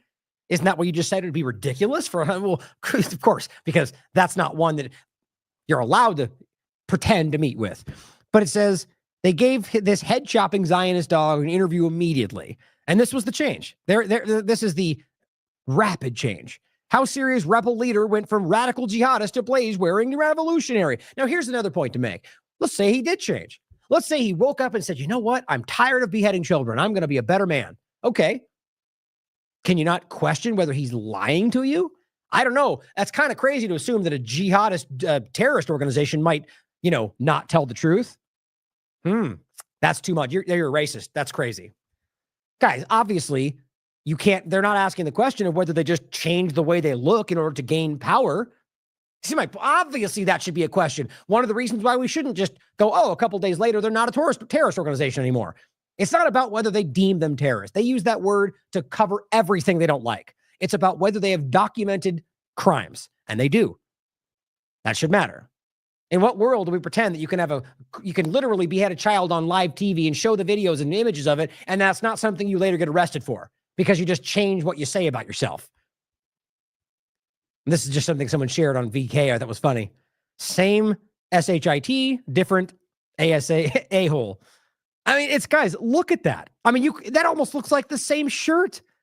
Like the exact same, like they just went here, take Zelensky's ensemble. We all laughed about how the guy constantly wears the green star. Like it's very obvious why. Because they needed to stress in your mind that he's a military thing. He's a serious military man, not a TV actor that pretends to be things. No, he's serious. Can't you tell by his uniform? Same stuff. Alan McLeod points out this is how consent is manufactured in real time. In quote, moderate jihadist leader, they just can't make up new things, storms Syria, but tells troops not to frighten children. See, that's how much he's changed. We go from beheading children to going, don't scare them. Or at least that's what he yelled out loud that they all promote, because that's the easiest thing to do, narrative. And Alan also includes the revealed, this is an article he put out not too long ago. It's a bombshell. Read it. Former, in quotes, Israeli spies who are currently writing for U.S. News. Like this. It's very easy to prove. And I think even this one is what's his name? Ravik or Ravad, I forget his name. But the point is, it's very, very clear that people who are former, or even some cases like a Brian Mast overlap, currently have connections, are writing media critical, or rather that should be critical of Israel. Don't frighten children. Like, just think how lazy this is. And now Caitlin Johnstone, this is a long video, but you can watch it. She just basically reads, somebody reads the article she wrote. Assad is out and woke al-Qaeda is in. Here we are with woke al-Qaeda. Like, this is how funny it is, especially with the Republican engagement with this. She goes, only a matter of time before we start seeing former ISIS and al-Qaeda members chatting it up on liberal Western talk shows with their preferred gender pronouns listed next to their names. I mean, it's not even a joke. It's funny, but it's scary how real this is becoming. Now, Mayor Tosi points out, breaking, Homs has officially fallen. This was yesterday. Damascus is about to fall. This could be the end of Assad. He says, bad news is the Islamist replacement is more insane than the regime. Now, I'm of the mind that I don't think Assad's government was as even remotely as crazy as they pointed it out to be, or claimed it was. Either way, even this guy who seemed to think that they were bad is going, this one's even worse, because that's the reality. They're putting a group in that is a radical extremist group. And he says, God help the people of Syria. This person says, Mayor, calm down. They're woke jihadis. There's nothing to worry about. Here's what it says. How Syria's, quote, diversity-friendly jihadists plan on building a state. I mean, I've never seen something. I mean, I shouldn't say that. This is the kind of stupidity, the kind of absurd narratives that we see when they have a narrative they're committed to, and for whatever reason, they don't like rather there's only one direction they can go. I mean, what else are you going to do right here? You have a group that you guys, it's, you know what? This is exactly like the Azov movement. They spent decades, rather a decade or so, telling us these were Nazis. And then when that agenda got broken and they had to shift to another direction, they just went, never mind. They've never been, you're a liar. That's not true. They've never been, or at least it became, though they changed. Right? That was the game back then, but they've changed, even though the day before that you were telling us they were Nazis. It's the same thing here. Now we're broadening it out and going, no, like 12 years, they've rapidly changed. Now they're diversity-friendly jihadists. Like, I mean, you could, like, I bet you could find a Babylon Bee about this, or some old, like a skit, where they're literally talking about friendly woke jihadists, and we would all laugh. Here we are. It's that old statement where the 6 months between conspiracy and reality, or 6 months between parody and U.S. government action. It's depressingly sad. Diversity-friendly jihadists? God, I should have put that in the title. My God. Well, here is Dr. Shiva highlighting what he just said and saying, yes, there is an emerging bottoms-up anti-Zionist workers movement in Syria that opposes both U.S. imperialism and Russia-backed fascist Assad regime, which I don't believe that's what we're talking about. Like, again, interesting framing between who people you talk to. So it's interesting even that sometimes even honest people, whatever you think about this, could fall for, like that they could be so aware of what's going on with Israel, but it's not recognize that they still haven't come to terms with the lies of previous agendas. But it goes, however, U.S. imperialism under Trump supported pro-Zionist Islamic fundamentalists to suppress those bottom-up movements. So either way, his point is that they're funding the terrorists to stop movements they don't agree with. And my point is that we're not talking about a fascist Assad regime. I think you can prove that's not what it was. But to be clear, I don't support any government. And I think any government with enough power will lead to the same position. But here is the EU High Representative for Foreign Affairs. So, a group right now that by and large, the Trump administration is calling out every which way they can, right? They say the end of Assad's dictatorship is a positive and long-awaited development. It also shows the weakness of Assad's backers, Russia and Iran. Oh yeah, really weak, decade-long resistance, right? That's the game. They're weak and they're losing and we're the best. That's what you do when you're weak. You scream about how you're stronger than everybody else. And it says, our priority is to ensure security in the region. Hardly. We'll work with the constructive partners in Syria and the region. So otherwise, we'll work with the terrorists that we just got done calling terrorists. Patrick says, so a foreign-backed al-Qaeda coup in a sovereign UN member state, because don't forget, they're part of the United Nations, is a positive development? Tells you a lot about these people's ideas of what they think democracy is, or whatever you want to think you're fighting for. Like, think about how wild that is. You have a member of the United Nations who has a democratically elected president, despite all the things they lie about. And you have people in that organization who are praising a terrorist group that they call terrorists, who is still designated a terrorist, who takes over that country. And they're going, this is a positive thing. I mean, I really do want to stress that this never would have been the reality before October 7th. What Israel did destroyed everything. In a positive way, at the end of the day, for narrative-wise. Like, they murder people, that's nowhere positive. But for people seeing through it now, that is a very positive, positive note to a terrible thing. That people are very much seeing through this. And it extends to all of this. They are no longer this moral authority, if they ever were.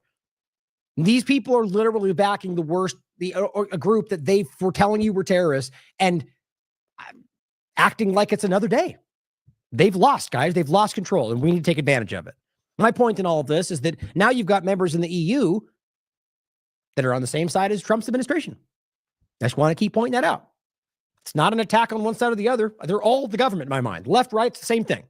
In the end of the day, when it comes to the agendas, my point is to highlight the group everyone thinks is going to save you from that government. They're doing the same thing. And they're on the same side of this narrative, as they always are when it comes to the most important things, because they're not fighting for you. As Glenn Greenwald points out, the U.S. media, 2001 to 2017, we must radically restructure our foreign policy and civil liberties to vanquish the external threat of al-Qaeda. Don't forget that clip from 2015 where Trump is calling for Bill Gates to help shut down the internet because people were being influenced by ISIS. That's the point. Says the U.S. media this week, we meet the glamorous, reformed, media-trained, wise, diverse, borderline woke al-Qaeda leader prepared to govern Syria. It's just silly. And the point he's making more than anything is that so we radically restructure our entire understanding of foreign policy. We affect you illegally, unconstitutionally restrict our rights within that guise to stop the person that you just cheered on taking power. Yep. David points out, what a difference 7 years make. Same point. It says at least we can file CIA is responsible for Islamic terrorism under things that used to be called conspiracy theories, but now are effing obvious. I love that. He says, I love when the empire discredits itself like this. I agree. It makes it very clear what's going on. And that's the same point about the $10 million bounty that's still there, and now how he's the new leader saving Syria. Alan McLeod points to what we were showing you yesterday. And this is an important one to understand. Every one of these people in history have been like this. The major boogeyman of the past. Saddam Hussein, Osama bin Laden. Golani. What's the one I'm forgetting? The one that they point out, Baghdadi, for example. Yeah, all this is the same game. Here is the Independent calling Osama bin Laden a warrior of peace. Anti-Soviet warrior puts his army on the road to peace. The point is, as always, the biggest evil villains were 30 seconds before that a chief ally of the U.S. and Israel. And you cannot miss what that shows you, especially with the point we're making today. It's the same point. Catlin, and this is what I was saying earlier, just to repeat. Crazy how the West went directly from we need to occupy Afghanistan for 2 decades to prevent it from being taken by the Taliban to, yay, Syria is being taken over by al-Qaeda. You just can't. It's the same point he was just making. The point is they were never really fighting them. It was all a lie to restrict your rights under the guise of fighting the people they were working with. Now, Angelo points out, expect BlackRock and all the globalist vultures to soon take a trip to liberated Syria. They will further, quote, liberate Syria from the weight of its resources. Syrians will, quote, own nothing and will be happy. And this is the point I want to get into with the next segment. If you think for a second that, like right now with the people pushing the idea that Trump is fighting the deep state, or Alex talking about fighting globalism, or all this, if you can't recognize that this is the most obvious example in the current moment in the world of all of those things, of the Great Reset, of the globalist idea of technocracy, they are literally carrying this stuff out in front of you. Now, if and when he's right about this, and BlackRock, which I guarantee is the case, we're already seeing it, I'll show you in a minute, a shell overlap, the resource dynamic, the balkanization of the area. My point is to show that these people are ignoring on its face everything they think they're fighting because they're being told to not. They're being told to support it. Trump and the rest of them are going, yay, Assad bad, he's out, we're winning. And they go, okay. Now, conservatives out there who are not blinded by team sport politics, call it out. Recognize that this is exactly the opposite. This is the deep state. This is what we're fighting. And they are all a part of it. All of them. Same point here. Daniel McAdams. The Iraqi Christian Foundation reports that Al-Qaeda and ISIS, the groups in Syria right now, have officially announced the implementation of Sharia law outside Aleppo's judicial palace. Okay. Right now, all the Republicans cheering on the fact that Syria was just saved. Revolution. Aleppo is free. Okay, weren't you guys the ones telling us that you're screaming about how they're going to initiate Sharia law with the place they take over? Isn't that what you just told us that we're fighting? Now you're supporting that in Syria? Please recognize that you're being played, or if you recognize you're being played, turn around and look at the partisan screamer who's telling you not to care about that, and recognize that they're a hypocrite, that they're a deceiver.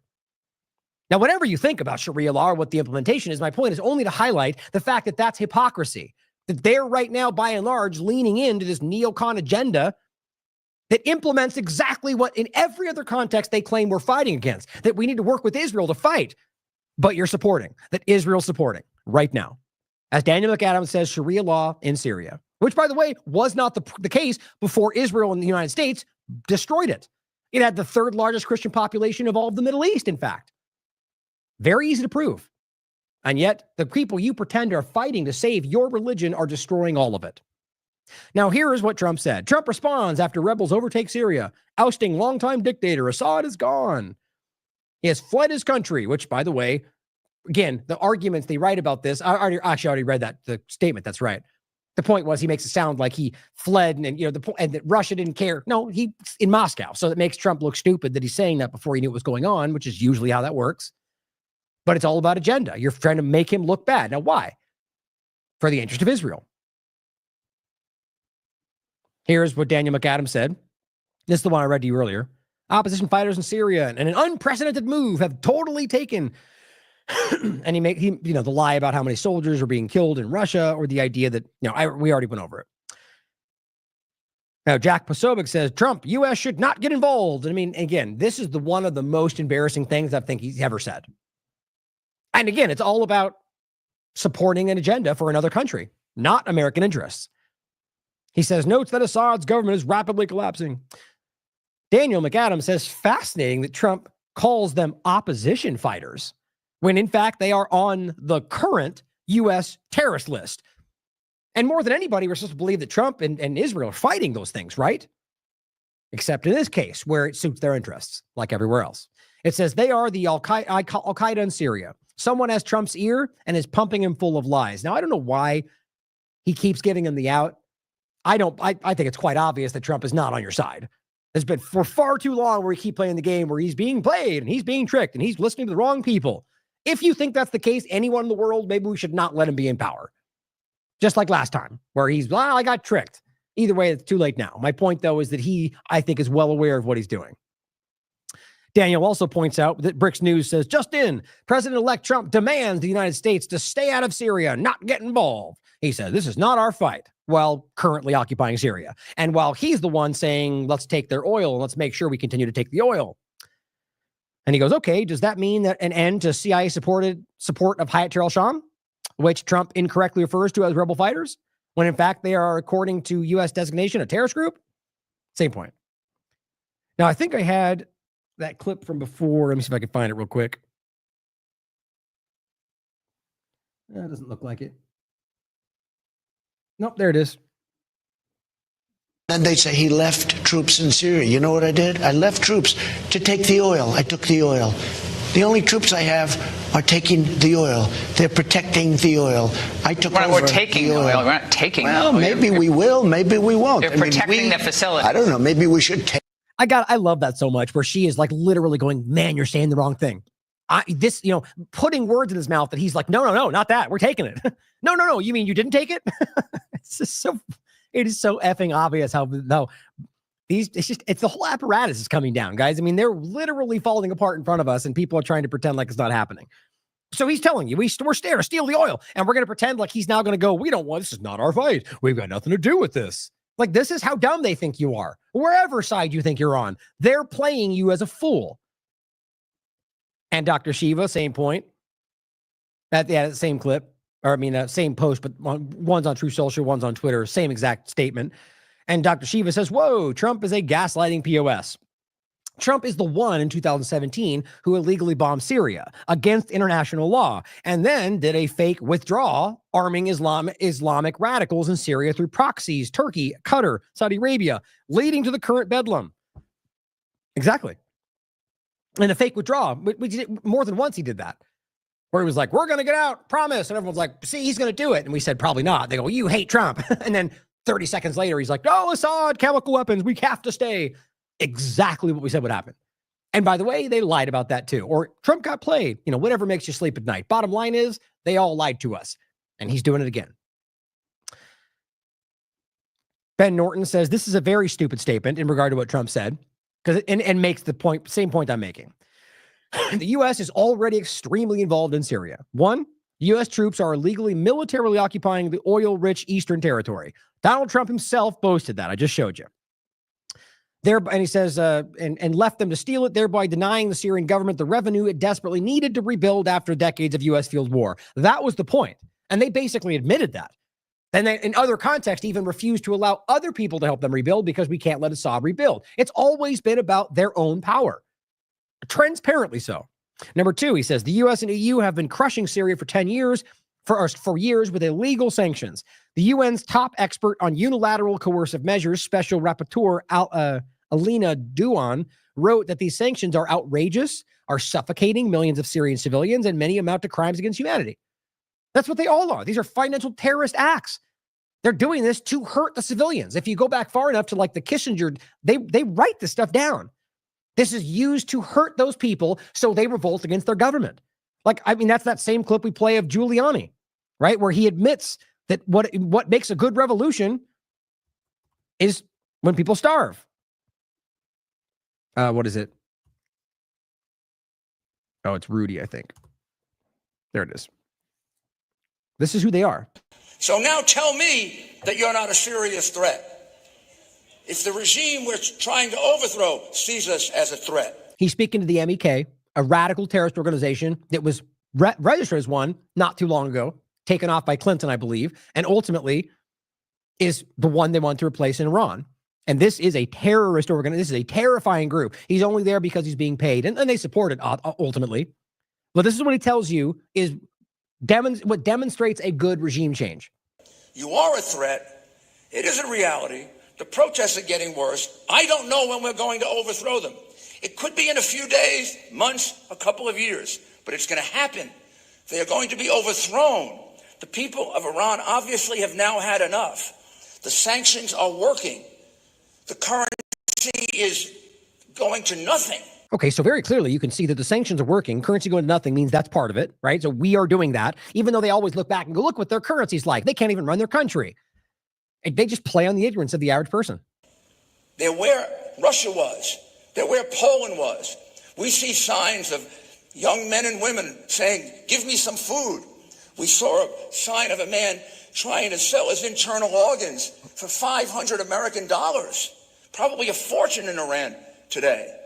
This is truly pitiful. These are the kinds of conditions that lead to successful revolution. And pitiful. So kicking them while they're down, too. So in a way, making fun of them for the situation that you put them in. Yes, these are monsters. The kind of person that can be paid to stand up and gloat about starving people into the position of selling their organs for food and then make that out to be how you have a successful regime change is exactly the point. They're showing you who they are. He didn't think this would be public, I'd argue. This is a weird, I think somebody filmed this. He's being paid to speak to a terrorist organization who, by the way, they all support Trump. They are all in this together, guys. You cannot miss that by now. All the overlaps. So he goes on to say, and this was the same point for 2, the coercive sanctions, like we just highlighted. And the point was, these Western sanctions, along with the U.S. theft of their oil, have denied the country access to foreign currency, thereby causing high levels of inflation, shortage of food, and other crucial imports. Now, just like Venezuela, they manufacture these positions and then go look at how bad they are. They're starving their own people. And you get partisan screamers who jump in and go, yeah, we can prove it. And it's so transparently obvious. Sanctions lead to decline. I mean, these are economic sanctions. They're going after their currency, which then immediately makes the lowest of the level suffer. You think the rich oligarchy, which exists in every country, is going to suffer? No, the people on the ground are going to suffer. That's the point, like he just said. So they then get so desperate that they push back on their government, even if they know it's not them. I've made that point many times. If your child is starving in your arms, do you really care which person takes power at that point? You just want your child not to die. So you go, you know what? I don't even care anymore. The U.S., fine, take power. I don't care. You're desperate. That's the point. They used to be, at least they would write these things down in the documents, and we've talked about it in the past. Now they lie about it. Suddenly the Department of War becomes the State Department, and now it's where we are today. The U.S.-sponsored economic collapse is causing the Syrian state itself to collapse, and al-Qaeda-linked extremists are benefiting. The U.S. already spent billions of dollars over the years arming and training extremist rebels. Now, mind you, this was all through Trump's administration. Many of whom are, because remember, this is predicated on Trump saying we don't want to have any part in this. Syria, many of whom then promptly joined al-Qaeda and ISIS. This is called Operation Timber Sycamore, and it was the largest CIA covert operation since Operation Cyclone in Afghanistan in the 80s, which gave birth to al-Qaeda and the Taliban. That's what we were referencing earlier. Of the many foreign powers that have intervened in Syria, the U.S. empire is by far the most responsible for the chaos in the country. Now, you could argue that maybe Israel was driving the whole thing, but I would argue it's clear that on the surface, the U.S. is the most transparently involved. Trump wants to act like he had nothing to do with it, but he was just as complicit as Obama and Biden. I completely agree with that. Now a rebranded al-Qaeda death squad calling itself Hayat Tahrir al-Sham which was empowered by the U.S. dirty war, is close to taking power. If it does seize Damascus and unleashes terror upon the Syrian people, which it seems to be, and its neighbors, it is the U.S. empire that is responsible. So for him to pretend that he's somehow it's not our fight. That's meant to throw a bone. That's meant to right now make whatever Biden does in response look ridiculous, and it's meant to make them look like he's the peace guy for when he comes into power. Which by the way will then completely invert to we need to fight the bad guys for basically whatever Israel's interest is. But they'll fill it in with a nice sounding narrative. So they all go, no, now this is what we do. I know we just said this, but now here's the truth thing because Trump's now in power. Narrative. Doesn't matter. You know as well as I know these partisans will jump to defend whatever their guy says next, even if it immediately contradicts from before. And that's what we always say. We step into it going, this is what's going to probably happen. They go, no, you're crazy. And then they tell you that's going to happen next with a new narrative. And they go, you're wrong, though, because here's why. I never said why. I simply said it would come to pass. Now, here's what Scott Ritter says. The black flag of Salafist Islam has been raised over Damascus. ISIS, al-Qaeda have won. All you chest-pounding America first hyper-patriots need to reflect on the following. The same terrorists who attacked us on 9/11. Now, I'm meaning this in the context of all of it, including Israel, whom we waged war against in Afghanistan, Iraq, and elsewhere, losing thousands of our servicemen and women. Now, even better to make it only about the narrative, because most of them would, I don't even know how that works. I think a lot of them are aware of the 9/11 lies, but let's just say most of them are in the mindset that, these Islamist terrorists attacked us because they hate our freedom. These are the ones, as he says, the America First chest pounders who were just telling us about the threat of this, who are now supporting it in Syria because Israel and Trump told them to. His point is, what about all the Americans that were killed fighting that very thing? In fact, this exact group costing trillions of dollars. What about the money? He says they won and we helped them. America stands for nothing. I don't want to hear anything more about 9/11, he says. Now, I don't agree with the last part. As always, my point is we are not them. This is an entity pretending to represent you, pretending to fight for what you want, and convincing a lot of people they are, while doing the opposite. So we did not help them. The U.S. government helped them. We were lied to. America, which is us, the people, stands for what we believe we stand for, which is multifaceted. They don't stand for anything. They use what we believe in to manipulate us. That's how it has to be understood, in my opinion. Now, antiwar.com writes, and this is today, in Damascus, Jilani declares Mujahideen victorious against Assad. Don't you love that? Same point as before. So we got moderate jihadists who they seem to just not be outlined. Maybe if it was a moderate intifada, maybe they'd all freak out, but different word all of a sudden. My point is to the hypocrisy of claiming that these words always mean the bad thing, when now you have one that is far more in that direction that they go, oh no, it's a moderate, it's okay. Well, now we've got that moderate jihadist going, yay, Mujahideen, victorious. Okay, which if you remember, simply means guerrilla fighting, but it's specifically more so towards non-Muslim entities. Okay, even though they're largely fighting Muslim entities, but who cares about that? The point is that he's screaming about the things that they just did. Can you really make sense of a Republican administration openly supporting a terrorist group who's screaming Mujahideen, jihadi as like a freedom element? Now, I'm not even saying you have to mean those words or necessarily. My point is that the perception of it. So as it says, Jilani, the leader of al-Qaeda offshoot Hayat al-Sham, delivered a victory speech declaring the success of the Mujahideen against Assad. Today, Syria is purified, he says. Oh, that's some interesting language coming off of genocide and the very extremist prophetic mindsets. Thanks to all God Almighty, and then thanks to the heroic Mujahideen. I just want people to reflect on how silly this is when you have people that would have lost their minds 10 seconds ago in other context if these words were spoken by pink-haired people in some school in the United States. But now they're openly supporting the actual terrorist organization while they say these things because the people they support told them to. Daniel McAdams points out, okay, same point for these people out there. I'm speaking to the conservatives that are honest enough to see why this is wrong. Look at the people telling you to support this. Now recognize, as Daniel's pointing out, armed groups in Syria, the ones they're funding and supporting. And guys, this is the point. These are the groups that there's no resistance at this point. These are the groups that Israel and the United States have funded and are telling you are the revolutionary guys freeing Syria. Here they are looting furniture. Rather, it says groups steal and loot furniture in a shrine at the Damascus countryside. Now, he says, as they did last time, they marauded throughout Syria. The, quote, rebels are destroying Christian churches. American Christians will be silent. Again, another example, inside the church itself, Syrian girl. A church in Damascus right now, and this is yesterday, reports are showing that they're basically burning these things and breaking it and doing what you might expect. But as always, we have to wait to see this thing flesh out because it's easy to see how people can be misinformed in the height of all of this. But again, you can see what's funny is you go back to people claiming that I saw a verified video of gangs in Colorado. Well, and then you dismiss the videos elsewhere that you don't like. But a church in Damascus right now, as Israeli backed al-Qaeda, is at the gate. It says, my faith will not be broken, nor will my faith grow weary. You are one who never forgets me. That's what they're saying, is they're basically waiting to be stormed inside the church. Now, Daniel says, soon all the Christians will be slaughtered, as in Gaza and Lebanon, which has happened.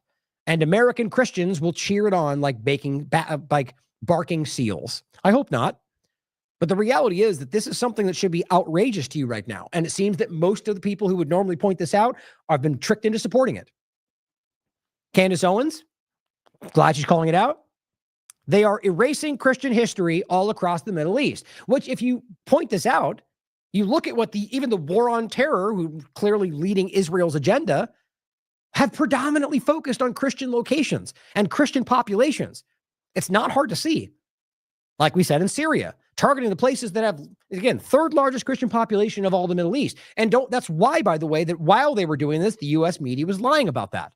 You brought that up and they'd laugh at you. They're all Muslim terrorists, they would say. No, they had the third largest. It's very easy to prove, and now they have destroyed it. Same thing in Gaza, for that matter. But she said they're erasing Christian populations or Christian history all across the Middle East. Christians in the West are completely oblivious to what they have been supporting. Oh, I thought, here it is. This is Dave Smith saying the bottom line, take it for what you will. He says that the term woke right makes perfect sense when applied to pro-Israel right-wingers. I love that he's saying that because it's not even just about Israel, but that's where it's the most prominent. You know, being okay censoring people because they say mean things about Israel. You're the same thing. It's just a different narrative, different flavor. What's funny about it, though, is now you've got leading people in the right who are calling it out. Because often I'll say this and they go, what's the woke right? You're an idiot. And it's like, no, it's very clear, by the way. These people that are in that woke right don't want to acknowledge that somehow it applies both ways. It's just about being a hypocrite. It's about being okay with censorship and suppression. And they write it out right here. The point, though, is it's no more prominent than in the Israeli right-winger side of it, which I think is simply a contradiction. I don't even think that's about right-wing anything. That's about Israeli manipulation. But he says the parallels are obvious. He goes, the term makes no sense when applied to American first non-interventionists. I don't know if that's the case. I mean, I think right now what he's trying to say is that if you're not necessarily, which I don't even know how that's possible, but like right now, because my point is the partisan dynamic, you're invested in whatever they tell you to get invested in, mostly. I'm not even saying that again, there's a line for me between conservatives and then people that are team sport politics just transparently, that don't care, that fight for whatever the narrative is. Where you decide they landed is up to you. My point, though, is that I think all of them in the partisan side of it are, listening to what the narrative is supposed to be, and then whether they decide to fall into it blindly or not is the divide. My point is that he's saying that American non-interventionists, so people that are American first, whatever you think that means, not interested in wars overseas, fighting for Israel, it doesn't make sense to call it a woke right. But okay, hypothetically, you can be in that exact category, but then still think it's okay to, let's say, for example, dox and get fired a person from a store who made a bad joke about Trump. See my point? That has nothing to do with Israel. That has nothing to do with foreign wars, but that happened a lot. And many other examples. So I flatly disagree with him. I think the woke right, the woke left are simply people who are hypocritical, who are willing to allow their agenda to be like, basically, you can censor them and arrest them and do it as long as they're doing the thing I don't like. That's what it basically amounts to. Now he says, and it goes on to say, it's embarrassing to see people twist themselves into pretzels defending the accusation. Well, I think I just made a very clear case for it, but he's pointing to somebody else when he says this. He says, let's debate this. It's an important topic, especially right now. This guy says James Lindsay won't defend his garbage analysis.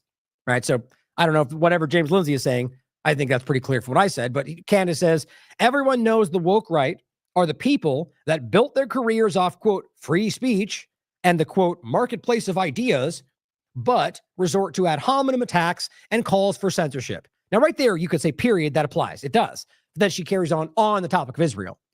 But see my point? Couldn't you clearly argue that without that last part of the sentence, that it would still apply? Right?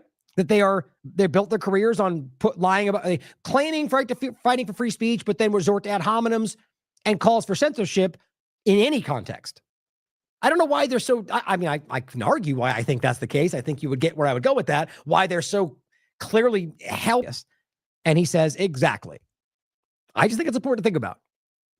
On that note, here's Newsmax. Just a cartoonish platform as far as I'm concerned, alone and broke against renewed insurgency. These exact platforms would have been screaming about jihadist Islamic terrorism, and that exact group 10 seconds ago, should that have been the narrative. Now suddenly they go, no, they're good guys. And here is your right-wing platforms going, insurgency, rebels, fighting for freedom. This is the mainstream alternative media. Is Assad's rule at risk of collapse? Here is their front page. Syrian rebels topple dictator Assad. This is bad journalism. And of course, this is just funny. He says, I have stopped wars with tariffs.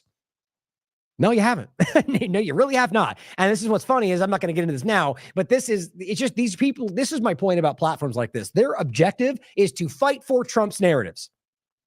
That's my point about the woke, whatever, or not even the woke right, but more so the team sport politics side of it.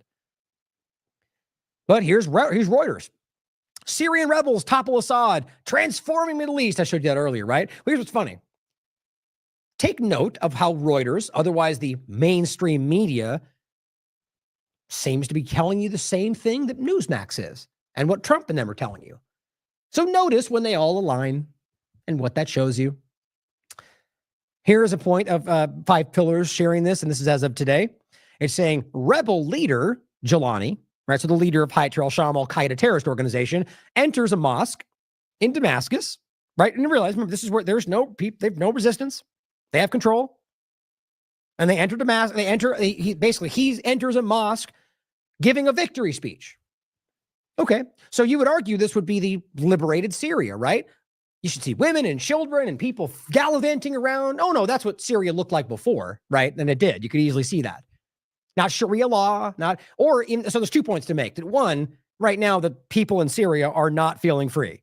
Secondarily, what we keep hearing about any other context about caravans from other places, military age males, right? It's all an agenda. Well, I find it pretty interesting that not only noting the clearly terrorist garb looking people, funny how all I see right now are a whole big bunch of military age males. So what I want you to at least consider is that what you're looking at is not some victory speech of the liberated Syria, but rather a coordinated propaganda tool of a bunch of military age males that are, or terrorist organization or military entities, which is exactly what that is. And maybe tomorrow, all the women and children will come fleeing back out in the fields. Everyone's happy and life returns. I hope so. That's the same point as anything else. Just because I may not want these people in control or Israel to benefit from this because they're clearly taking advantage of everybody, if somehow tomorrow it turned into some beautiful place and everyone was happy, who wouldn't want that? I would say, good. I'm glad the Syrians are happy as long as they want what's going on there. And realize even that point to be made, even let's just say it's beautiful and happy and every Syrian's like, I vote for something else. That's for them to decide. But, you guys, can you not hear me right now? Let me know in the chat. Wouldn't surprise me.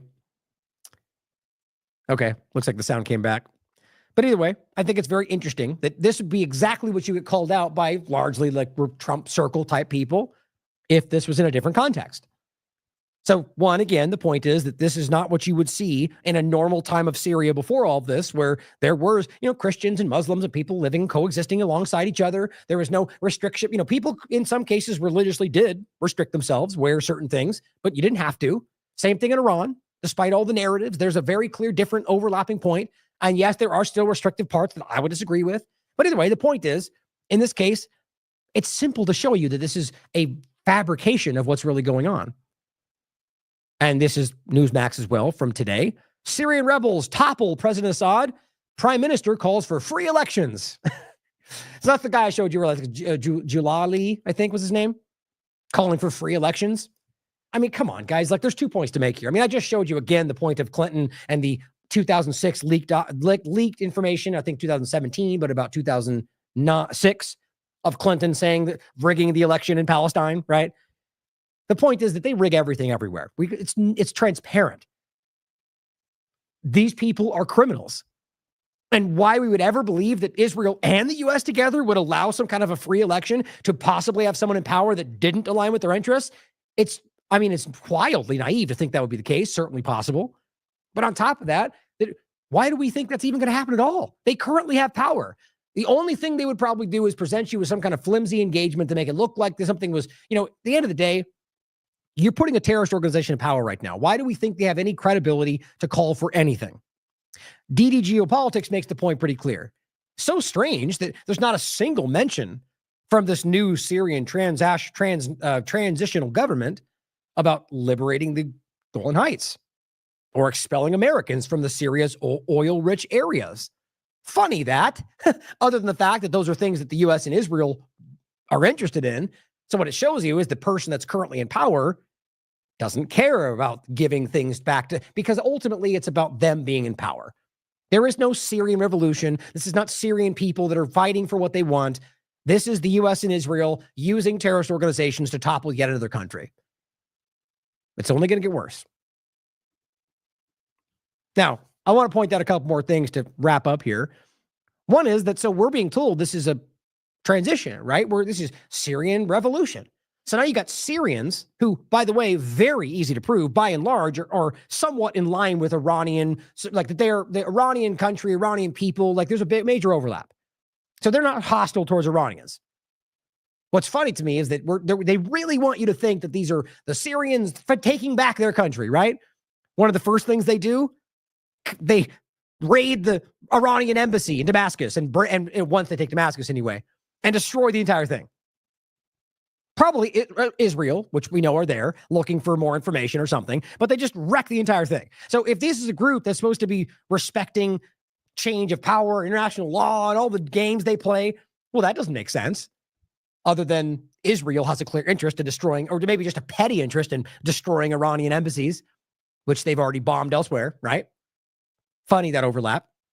I just think it's very obvious that this is not what they're claiming it is, but that point's been made to death today. This is another interesting point. So this is just Sputnik. This one says government buildings in Syrian capital Damascus, including so that basically the point was that that's what I was saying. I should have referenced in the last one. More than just Iranian location, government buildings and government they're just breaking, destroying, seizing. This is not a revolution for freedom. But when you click on this to try to get more information, well, it takes you to this Telegram channel, which, by the way, is here for you if you want to look at it. But guess what? I'm not allowed to. Tells me that it's not allowed to be displayed because it violates a law of the United States. Freedom, democracy, free speech. Now, obviously, we're currently in the Biden administration, but the bottom line is, mark my words, that's not going to change. It's only going to get worse in Trump's administration. So now we've got and I just saw this interesting point of now you got the intelligence agencies like telling us to use these platforms. Like there's something weird going on. The bottom line is that's crazy. We're talking about a Telegram channel of information about what they're doing in the middle of Syria, and they're saying, no, you can't see that channel. Sputnik channel, a literal media organization from Russia. And they're stopping you from seeing it because they're not violating your free speech. It's wild. All right, now, Press TV cites Iran saying what we would think the ones fighting for freedom would be saying, that only the Syrian people must decide Syria's fate without foreign meddling. Now, we played for you earlier, Kevork Almasian, reporting on the reality that the Iranians backed away because the Syrian government asked them to. And that's where they took advantage, the Israeli element. The point, though, is that you can clearly demonstrate that they respect the sovereignty of Syria, unlike the rest of these supposed freedom-fighting elements that are supporting terrorism. The point is that clearly if we actually believed in democracy, whatever else they pretend, that this would be the case, that you would. But see, this is what they want you to think is happening. But it is not. And then again, I showed you earlier, this is from Sputnik, and this was from 6 hours ago. Syria's Assad, and this is where they posted this, but so my point is I think this is from yesterday. Syria's Assad resigns amid peaceful efforts, orders peaceful power handover, according to Russia. Syria's Assad, after negotiations with several participants, see, this is what I'm talking about, in the conflict in Syria, decided to step down. Why aren't you hearing this elsewhere? From his position and leave the country, giving instructions for peaceful transfer of power. So I, again, reiterate the point that it seems to me that there was a deal made, and that for whatever reason, these people believed that the Israeli and Syria elements would honor their word. Who knows why they would be that simple, that naive? Point is, if that's what happened, they make a deal to minimize the casualties there, to remove to make this a peaceful element for the people of Syria. And when they back away and Iran backs away, they rush in and take control and start bombing and destroying and killing. That's what we see happening right now. And so that would make sense to me. But as I said, these are all hypothetical. We have to wait to see as this develops. Now, Kit also points out, and this is somebody in Syria saying, my mom is crying her eyes out. This was yesterday because we're pretty sure my uncle has been killed, lost about 10 siblings in this war. The transition will likely not be bloodless either. She says, I imagine they will execute the entire government using trials like Saddam's. Kit Klarenberg says, a CIA MI6 project, the Center for International Justice and Accountability, which is what they used for Saddam, has been preparing for show trials of Assad officials since May 2011, before the civil war supposedly even started. Now, I thought, actually, I think that, I'm not sure, I think that was the same location. Either way, he's referencing the point of what they're preparing for executing the Assad government. He thinks this will 100% happen. So we'll hopefully not. We'll wait and see. Now, really quickly, to end, well, the last two parts anyway, but just to wrap this up, the point is that they were reporting, very dishonestly it seems, that Assad had been killed in a plane crash. Now, I'm actually of the mind that this might have been before he left, for the interest of trying to claim that he was dead and it's over, to maybe if it was on the edge of maybe not winning, that it would have kicked it over the edge. And whether that's the case or not, my point is, historically, we see that more often than not, where they report that they've fled the country, that it turns out he didn't. And it turns out the reason they said that is to try to scare everyone to think that they lost, so the soldiers would throw their arms down and run, which has happened before. Either way, the point is he did not actually crash. You can have to ask where this came from and go have fun looking on Twitter at all the Republican accounts who were screaming about facts like this. Syrian sources say, here's the Times of Israel, that he may have been killed in a plane crash during escape. Well, it's different than escape when you make an agreement for a peaceful transition and then leave, which is now what we're finding out in regard to these reports. But the point, I'm not even talking about the Sputnik article, I'm talking about the earlier conversation of some kind of a deal. But this is what was interesting. Dabbling anarchist simply catches this and shows this, the screen. I grabbed the actual tweet. So thank you for sharing this. He said, I reckon the investigation into, when we thought it was the case, or might have been, that who shot down his plane is going to be a short one. But here's what's interesting. This is the kind of thing that they do. Israel War Room shared a plane right when that was being discussed. Very obvious reasons. I think they leaned into it, even though it turns out, I mean, again, by the way, maybe tomorrow we find out he's not in Moscow and they did kill him. It's where we are right now. But it does seem to be most of the evidence points that he did flee and he's in Moscow. And the bottom line is that they're pointing out that they did kill him. Maybe they thought they did. Either way, think about that. Just disgusting people. Now, on May 19th and 20th, the Iranian president had crashed in a helicopter crash, right? We've talked about that. I just want to point out that at the same time, before that was being reported, they tweeted out a helicopter. So I guess if it turns out he crashed, that would be pretty revealing. Either way, it seems that they're just desperate to, they want to own the murder of a foreign asset. It's just, these people are gross. Patrick Henningsen says, and this is the report he just put out as of the noon today. Syrian President Assad and family, which is good, are in Moscow and Russia. They've been granted asylum, according to TASS, Kremlin sources. It appears that Ham's plane crash story might have been a red herring smokescreen to facilitate their egress. And last part of this, historically, we've seen, as we already showed a couple examples of, cheering people, hey, we've been liberated. Well, guys, it's not hard to recognize how many times that has not turned out to be the case. Almost every one of them. So Squirrel points out scenes from Libya in 2011, celebrations in the streets. Now, first of all, let's recognize that we know most of these were false. People they paid, groups they knew were on their side, and their true picture was quite a bit different. That's something we can prove today, not in every single case, but reality being that they very, very, very clearly lie about these things, going back as far as you can look. Then realize, even if they were all cheering for what they thought was their victory, well, they could be lied to, manipulated, coerced, bribed. But on top of that, how did it turn out? The opposite. Selling slaves on an open market from the liberated Libya, right? That's what we're talking about. He says dictatorship is gone forever. They said freedom has come. The voiceover says, quote, the Libyan people are hoping for a quick recovery and see a bright future ahead of them. It was a very bright future indeed, he says, shining on the slave markets. Let's be clear in case you don't remember the reality, that rapidly declined into absolute chaos. It turned into a bunch of roving war, what's the word I'm looking for? Warlords, I guess, war leaders of war, of different tribes and elements. Remember, I think we talked about, what's his name? Was it Hafta? God, it's weird. It's been funny how these things blend together over the years. I forget his name all of a sudden. It was important because it was the guy, one side of the government supporting him, the UN supported the other side. The point was that it devolved into a bunch of warring gangs fighting for resources, and the people of Libya dramatically suffered. More than in any other context, because they're caught between all sorts of groups. They're getting stolen from, raped, and tortured. It's terrifying. And selling them on open slave markets. And that was liberation. And they never even looked back until suddenly there was that I think it was a couple years ago, 3-4 years ago, of that point in Libya where the one guy was fighting for something else, and all of a sudden they start talking about it again. So you guys literally destroy it to nothing. And they're starting to sell the people on markets that you claimed you were saving, and then you just walk away. Clearly they cared about freedom, right?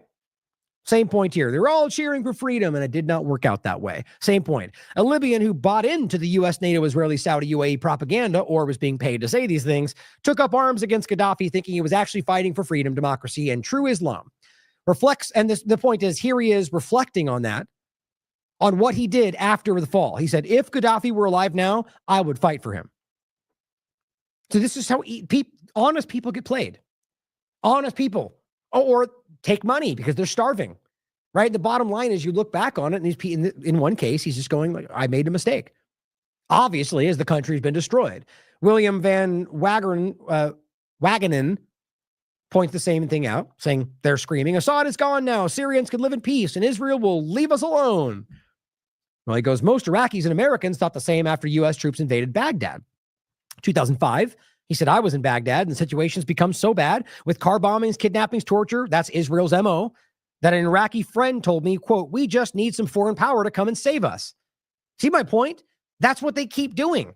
They get it to a point to where they're so desperate that they don't really care. It's like an engineered, what's the best word for that?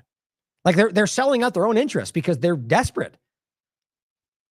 Now, it says one of my colleagues, Tom Fox, was kidnapped and murdered, but Israel did not orchestrate the U.S. invasion of Iraq to bring democracy, to get rid of a dictator or stabilize the country. Israel's goal was to create the collapse of the Iraqi society, which obviously was going to kill and hurt a lot of people.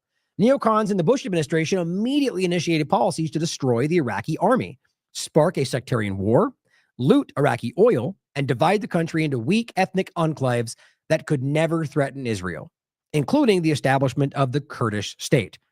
Same thing happening in Syria. With Israel and its allies effectively in control of Syria, he says, I'm extremely fearful for Syrians, not just religious minorities, but also Syria's Sunnis. There's nothing sacred to these people.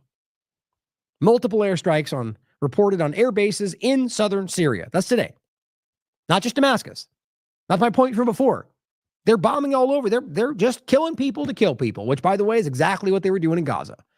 Hassan Mafi says people keep sharing footage of a bunch of Syrians dancing and celebrating, finally being free from Assad. People in Libya danced too, he said, after Gaddafi was killed. Look how much freedom they now have. Important to make that point. Now, Clint Russell says, did Iraq become a flourishing democracy post-Saddam?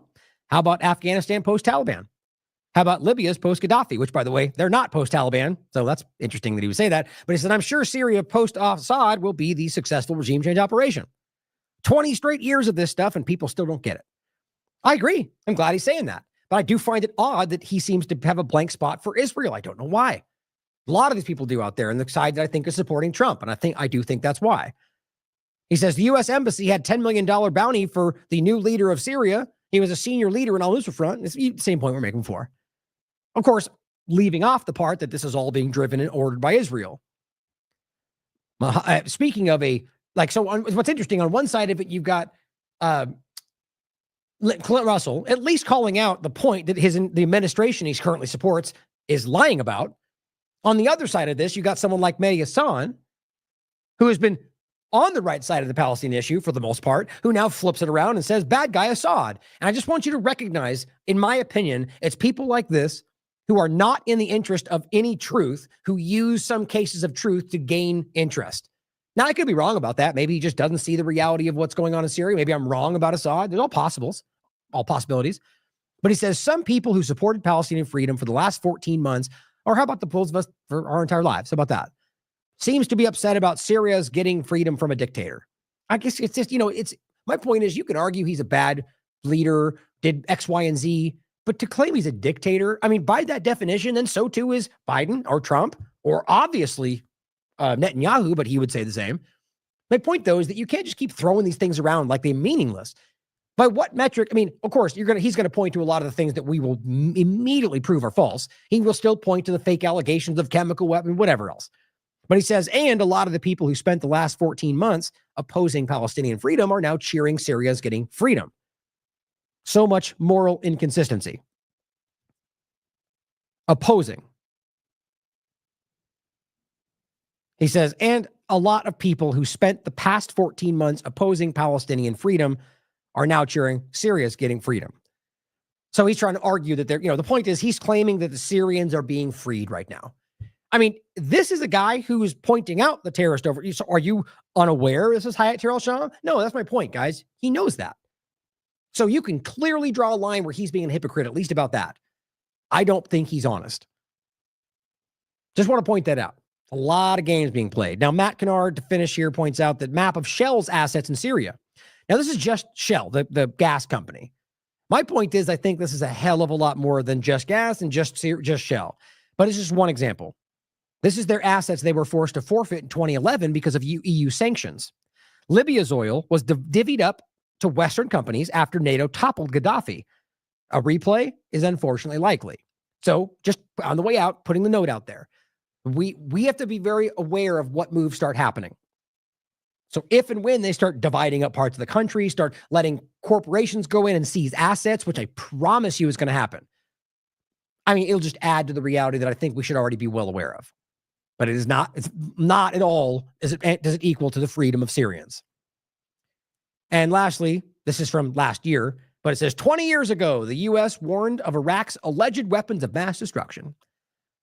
Well, how did that work out? 20 years. Well, they lied about it, guys. We know they lied about it. Not only did they lie about the weapons of mass destruction, they destroyed Iraq for it. So all I'm hoping is that the average person out there who maybe wants to believe what Trump and the rest are saying can see that we've been lied to, and maybe they don't know that. But I don't know why out of any entity in the world, any representative of the Israeli or U.S. government would be taken at face value. I mean, it's like taking a pathological liar who has documented their entire life that they are almost incapable of not lying, and then taking them at face value when they say something you agree with. That's what's happening. These people have been caught lying more times than anybody I can talk about. And now they're doing it again. And honestly, I kind of think, like everything else, that most people do actually see this. Because it really is pretty silly to pretend that the group that was 30 seconds ago a terrorist organization is now the one freeing everybody, because it's Ukraine, Azov all over again. So I do think most people see this. It's about the same conversation. Why, or I think I've explained why, but ask why they would continue to destroy what they have built to lie to you about this. It points back to one thing, and why they would continue to destroy all the things they've built, destroy the narratives they've built, destroy the reputation they've built, the rules-based order, in order to support a terrorist organization taking power that they were, spent just as much resources convincing you were a terrorist organization. If we can't see by now the Zionist influence in all of this, the very clear 7 countries, 5 years, Israel, Netanyahu dynamic that they've carried out, and this is extension of it, which will now translate to Iran, I don't think you want to. And I think, my point is, I think we're speaking to everybody out there that is aware of this. So make something happen. Call this out, break it down, clip this out, have conversations about it. The reality is that we see it. The question is what we're going to do next. How do we stop this? So we just in a very short period of time, we've watched this spin out into the obvious genocide of Gaza, the obvious genocide of Lebanon, now seems to be becoming the obvious genocide of Syria. I don't know why it would be any different. I hope it isn't. I hope it is. I hope it's not more of the same. But we see it continuing. We can't just let this keep happening. At some point, we do have to mobilize this into something that is like, okay, they're not going to care. There are other paths to take than violence, but mobilizing something physical, actually going. We need to mobilize this into something that will actually make these people change something. Work with other groups that truly recognize what we're dealing with here. Stop using partisan lines to divide who you work with, because more people than you believe actually see this. And it's much bigger, as maybe even Assad and Russia were aware of, than just one location. So I'll leave it there for today, guys. Thank you for tuning in. I really hope that we can see this, because I'm tired of watching this happen over and over. And if you want to continue supporting this platform so we can continue to call this stuff out, there's plenty of ways below to do so. We do need your help today more than ever. But in general, I want people to support this platform because you believe in what we're doing and you think the work is important. As usual, it's important to point out that we put this out for free. There's no content, there's no blocks, there's no paywalls, there's no ads. This is simply because we believe in this and we want you to see the truth. And if you believe in that work and you think it's valuable, show us what you think it's worth. We're going to continue to do what we think is important. Thank you for being here. I love you all. As always, question everything. Come to your own conclusions. Stay vigilant.